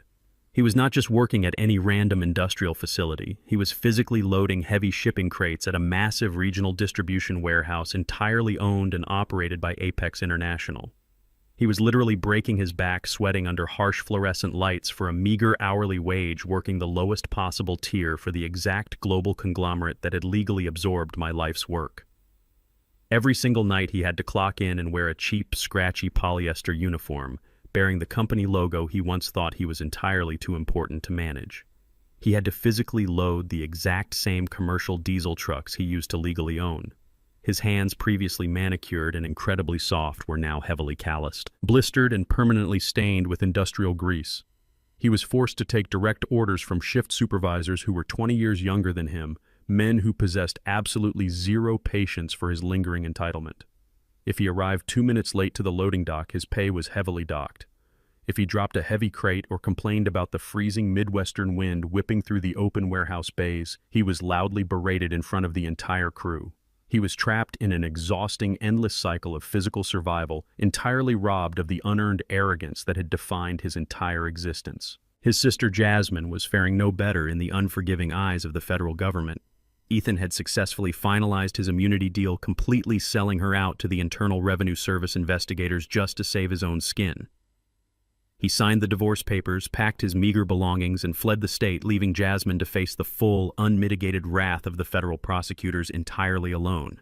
Because the stolen corporate funds were explicitly tied to her secure executive profile, and because she had absolutely zero financial resources left to fight a prolonged legal battle in federal court, she was forcefully pushed into a highly restrictive plea agreement. She narrowly avoided a federal prison sentence, but the alternative was a severe, suffocating, lifelong punishment. Jasmine was officially convicted of felony tax fraud and corporate embezzlement.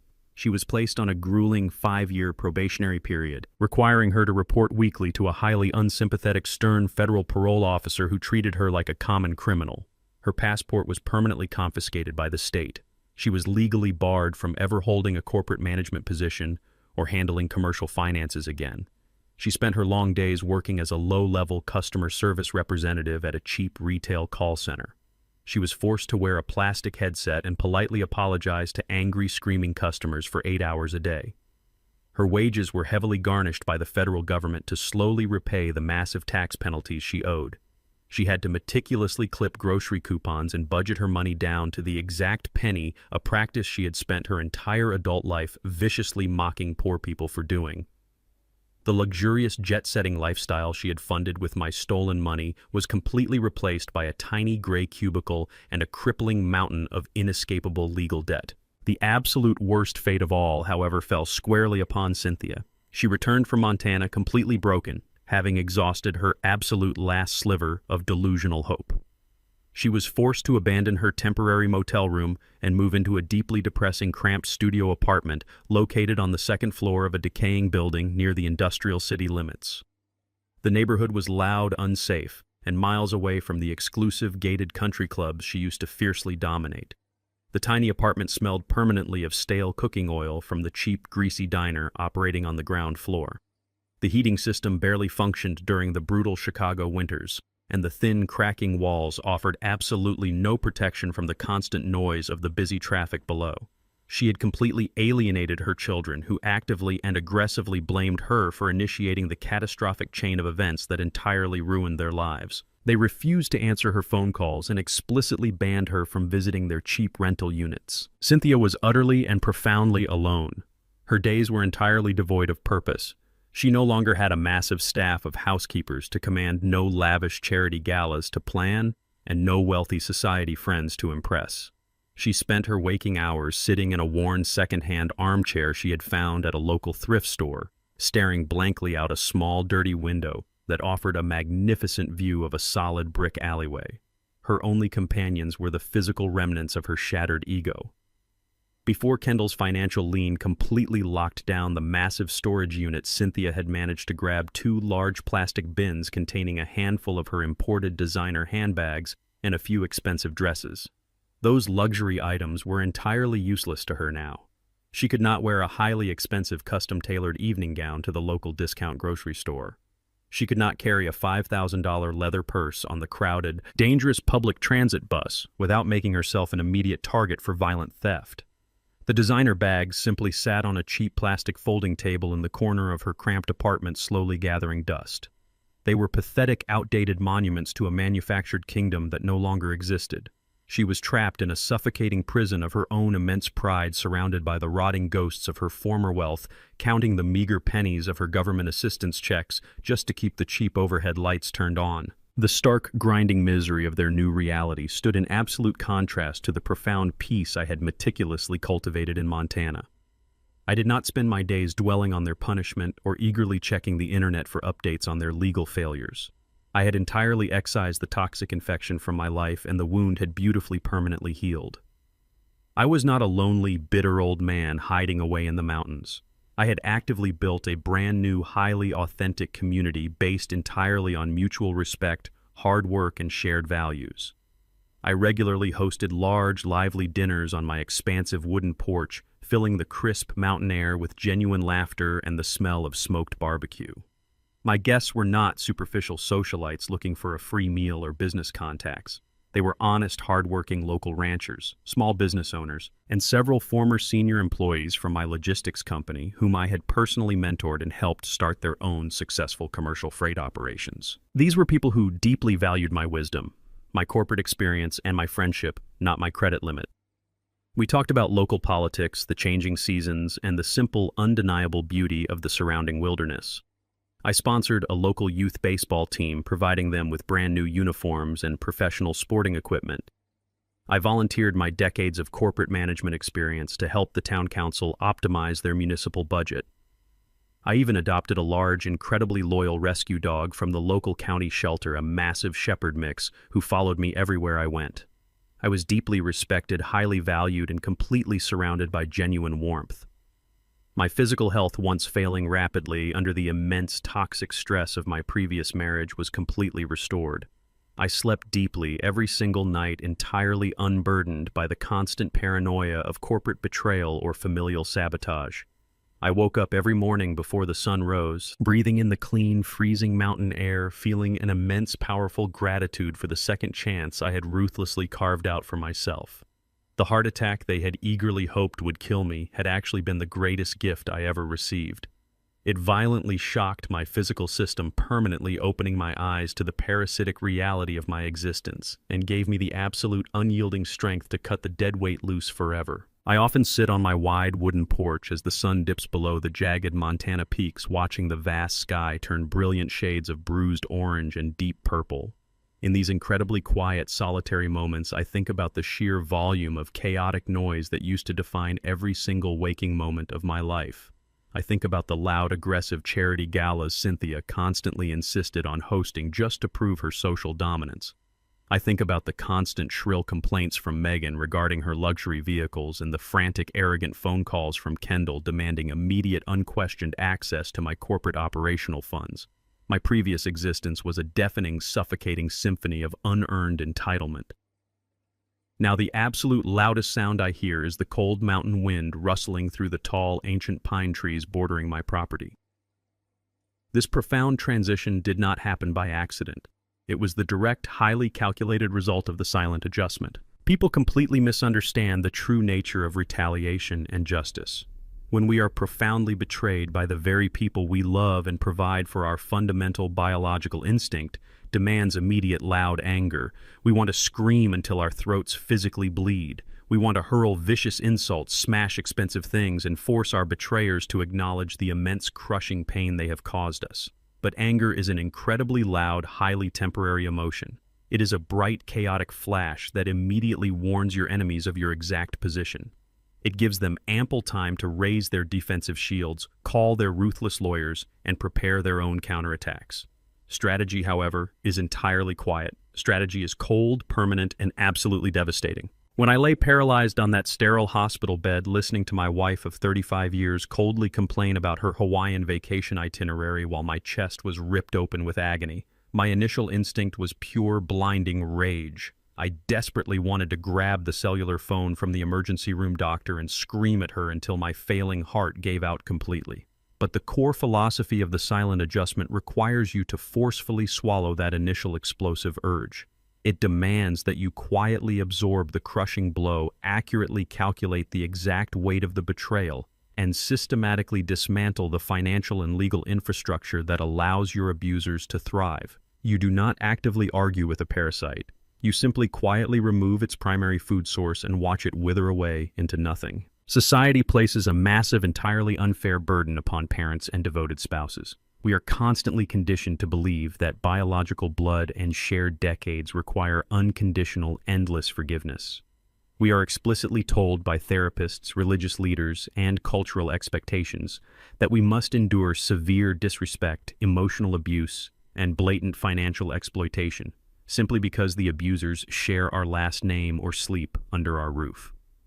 I completely and utterly reject that toxic premise. Loyalty is a reciprocal currency. Respect is a mandatory baseline for any human relationship, regardless of genetics or marriage certificates. Kendall and Jasmine viewed my physical existence as nothing more than an automated biological bank account. Cynthia viewed our long marriage as a highly lucrative binding corporate contract she could void the moment I showed physical weakness. Once I legally and financially removed myself from their parasitic equation, they simply ceased to exist in my conscious mind. I do not feel a single ounce of lingering guilt for the severe actions I took.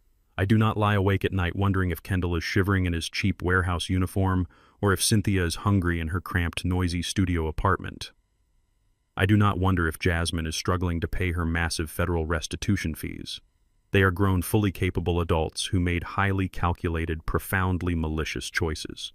They placed a massive, arrogant bet against my physical survival, eagerly anticipating my immediate death, so they could steal my empire without consequence. They played a ruthless game of corporate treason, and they lost absolutely everything. Their current misery is not a cruel punishment inflicted by me. It is the direct, unavoidable consequence of their own unadulterated greed. With the toxic element permanently eradicated from my daily life, I had to deliberately determine the ultimate destination of my remaining wealth. I had successfully liquidated the massive suburban estate, merged the logistics company for a premium corporate buyout, and secured my vast commercial assets. This left me with a staggering amount of liquid capital safely hidden inside my private accounts. I absolutely refused to let that money sit stagnant in a dark bank vault, and I certainly was not going to leave a single penny of it to any distant blood relatives who might suddenly decide to care about my well-being. I wanted my life's work to serve a genuine, powerful purpose. I picked up my secure phone and called Robert Klein one final time. I did not instruct my attorney to draft a traditional will or arrange a standard tax-deductible charitable donation to a faceless corporate organization. I ordered Robert to immediately establish a massive $5 million irrevocable trust. I directed him to utilize my vast private investigative resources to track down the exact medical personnel who were actively working at the downtown Chicago Medical Center on the specific Tuesday afternoon my heart completely failed. I found the two exhausted, overworked paramedics who sprinted into my glass-walled office, loaded my heavy body onto the stretcher, and drove the ambulance through heavy city traffic with absolute reckless precision. I found the young emergency room doctor who stood his ground, gripping the edge of my hospital bed in pure disgust when Cynthia told him she was flying to Maui. I found the quiet, dedicated, intensive care nurses who checked my vital signs in the middle of the dark night, holding my hand and offering genuine human comfort when my own family abandoned me to die entirely alone. The $5 million trust was structured as an absolute ironclad scholarship and financial grant foundation, specifically and exclusively dedicated to those exact individuals and their immediate families. I did not simply send them a polite thank you card or a hollow plaque of appreciation. I fundamentally altered the entire financial trajectory of their lives. The trust immediately paid off the massive, crippling medical school debts of the emergency room doctor in a single verified bank transfer. It fully funded the future university tuitions for the young children of the two paramedics. It provided massive unconditional cash down payments for the intensive care nurses to purchase their very first homes in safe neighborhoods. When Robert officially executed the financial transfers and personally notified the beneficiaries at the hospital, they were completely overwhelmed. They tried to politely decline the massive sums, claiming they were simply doing their assigned jobs that day. I instructed Robert to firmly refuse their rejections. I told him to explicitly explain to them that while the people who shared my last name were busy stealing my corporate funds and drinking expensive champagne on a tropical beach, they were the ones who actually fought aggressively to keep my heart beating. They demonstrated genuine human compassion and unwavering professional loyalty when I was at my absolute weakest. They did not just do their jobs. They gave me the profound gift of continued existence, allowing me the precise amount of time I needed to execute my ultimate justice. They earned every single dollar of my legacy. I take a deep breath of the freezing mountain air, feeling the familiar steady rhythm of my chest. The physical scars from the cardiac procedures are still highly visible across my skin, thick and raised, but they no longer bring me any pain or anxiety. They are simply permanent visual reminders of the exact moment I finally woke up from a 35-year illusion. I look around at my sturdy wooden house, my quiet land, and the rescue dog sleeping peacefully at my feet. I am completely surrounded by an impenetrable wall of absolute peace. My family genuinely believed that my physical collapse in that downtown office was their ultimate victory.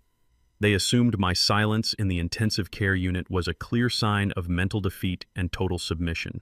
They thought a heart attack made me weak. They forgot that surviving one just meant my heart was finally strong enough to cut them out. I also learned a profound lesson about the true nature of power.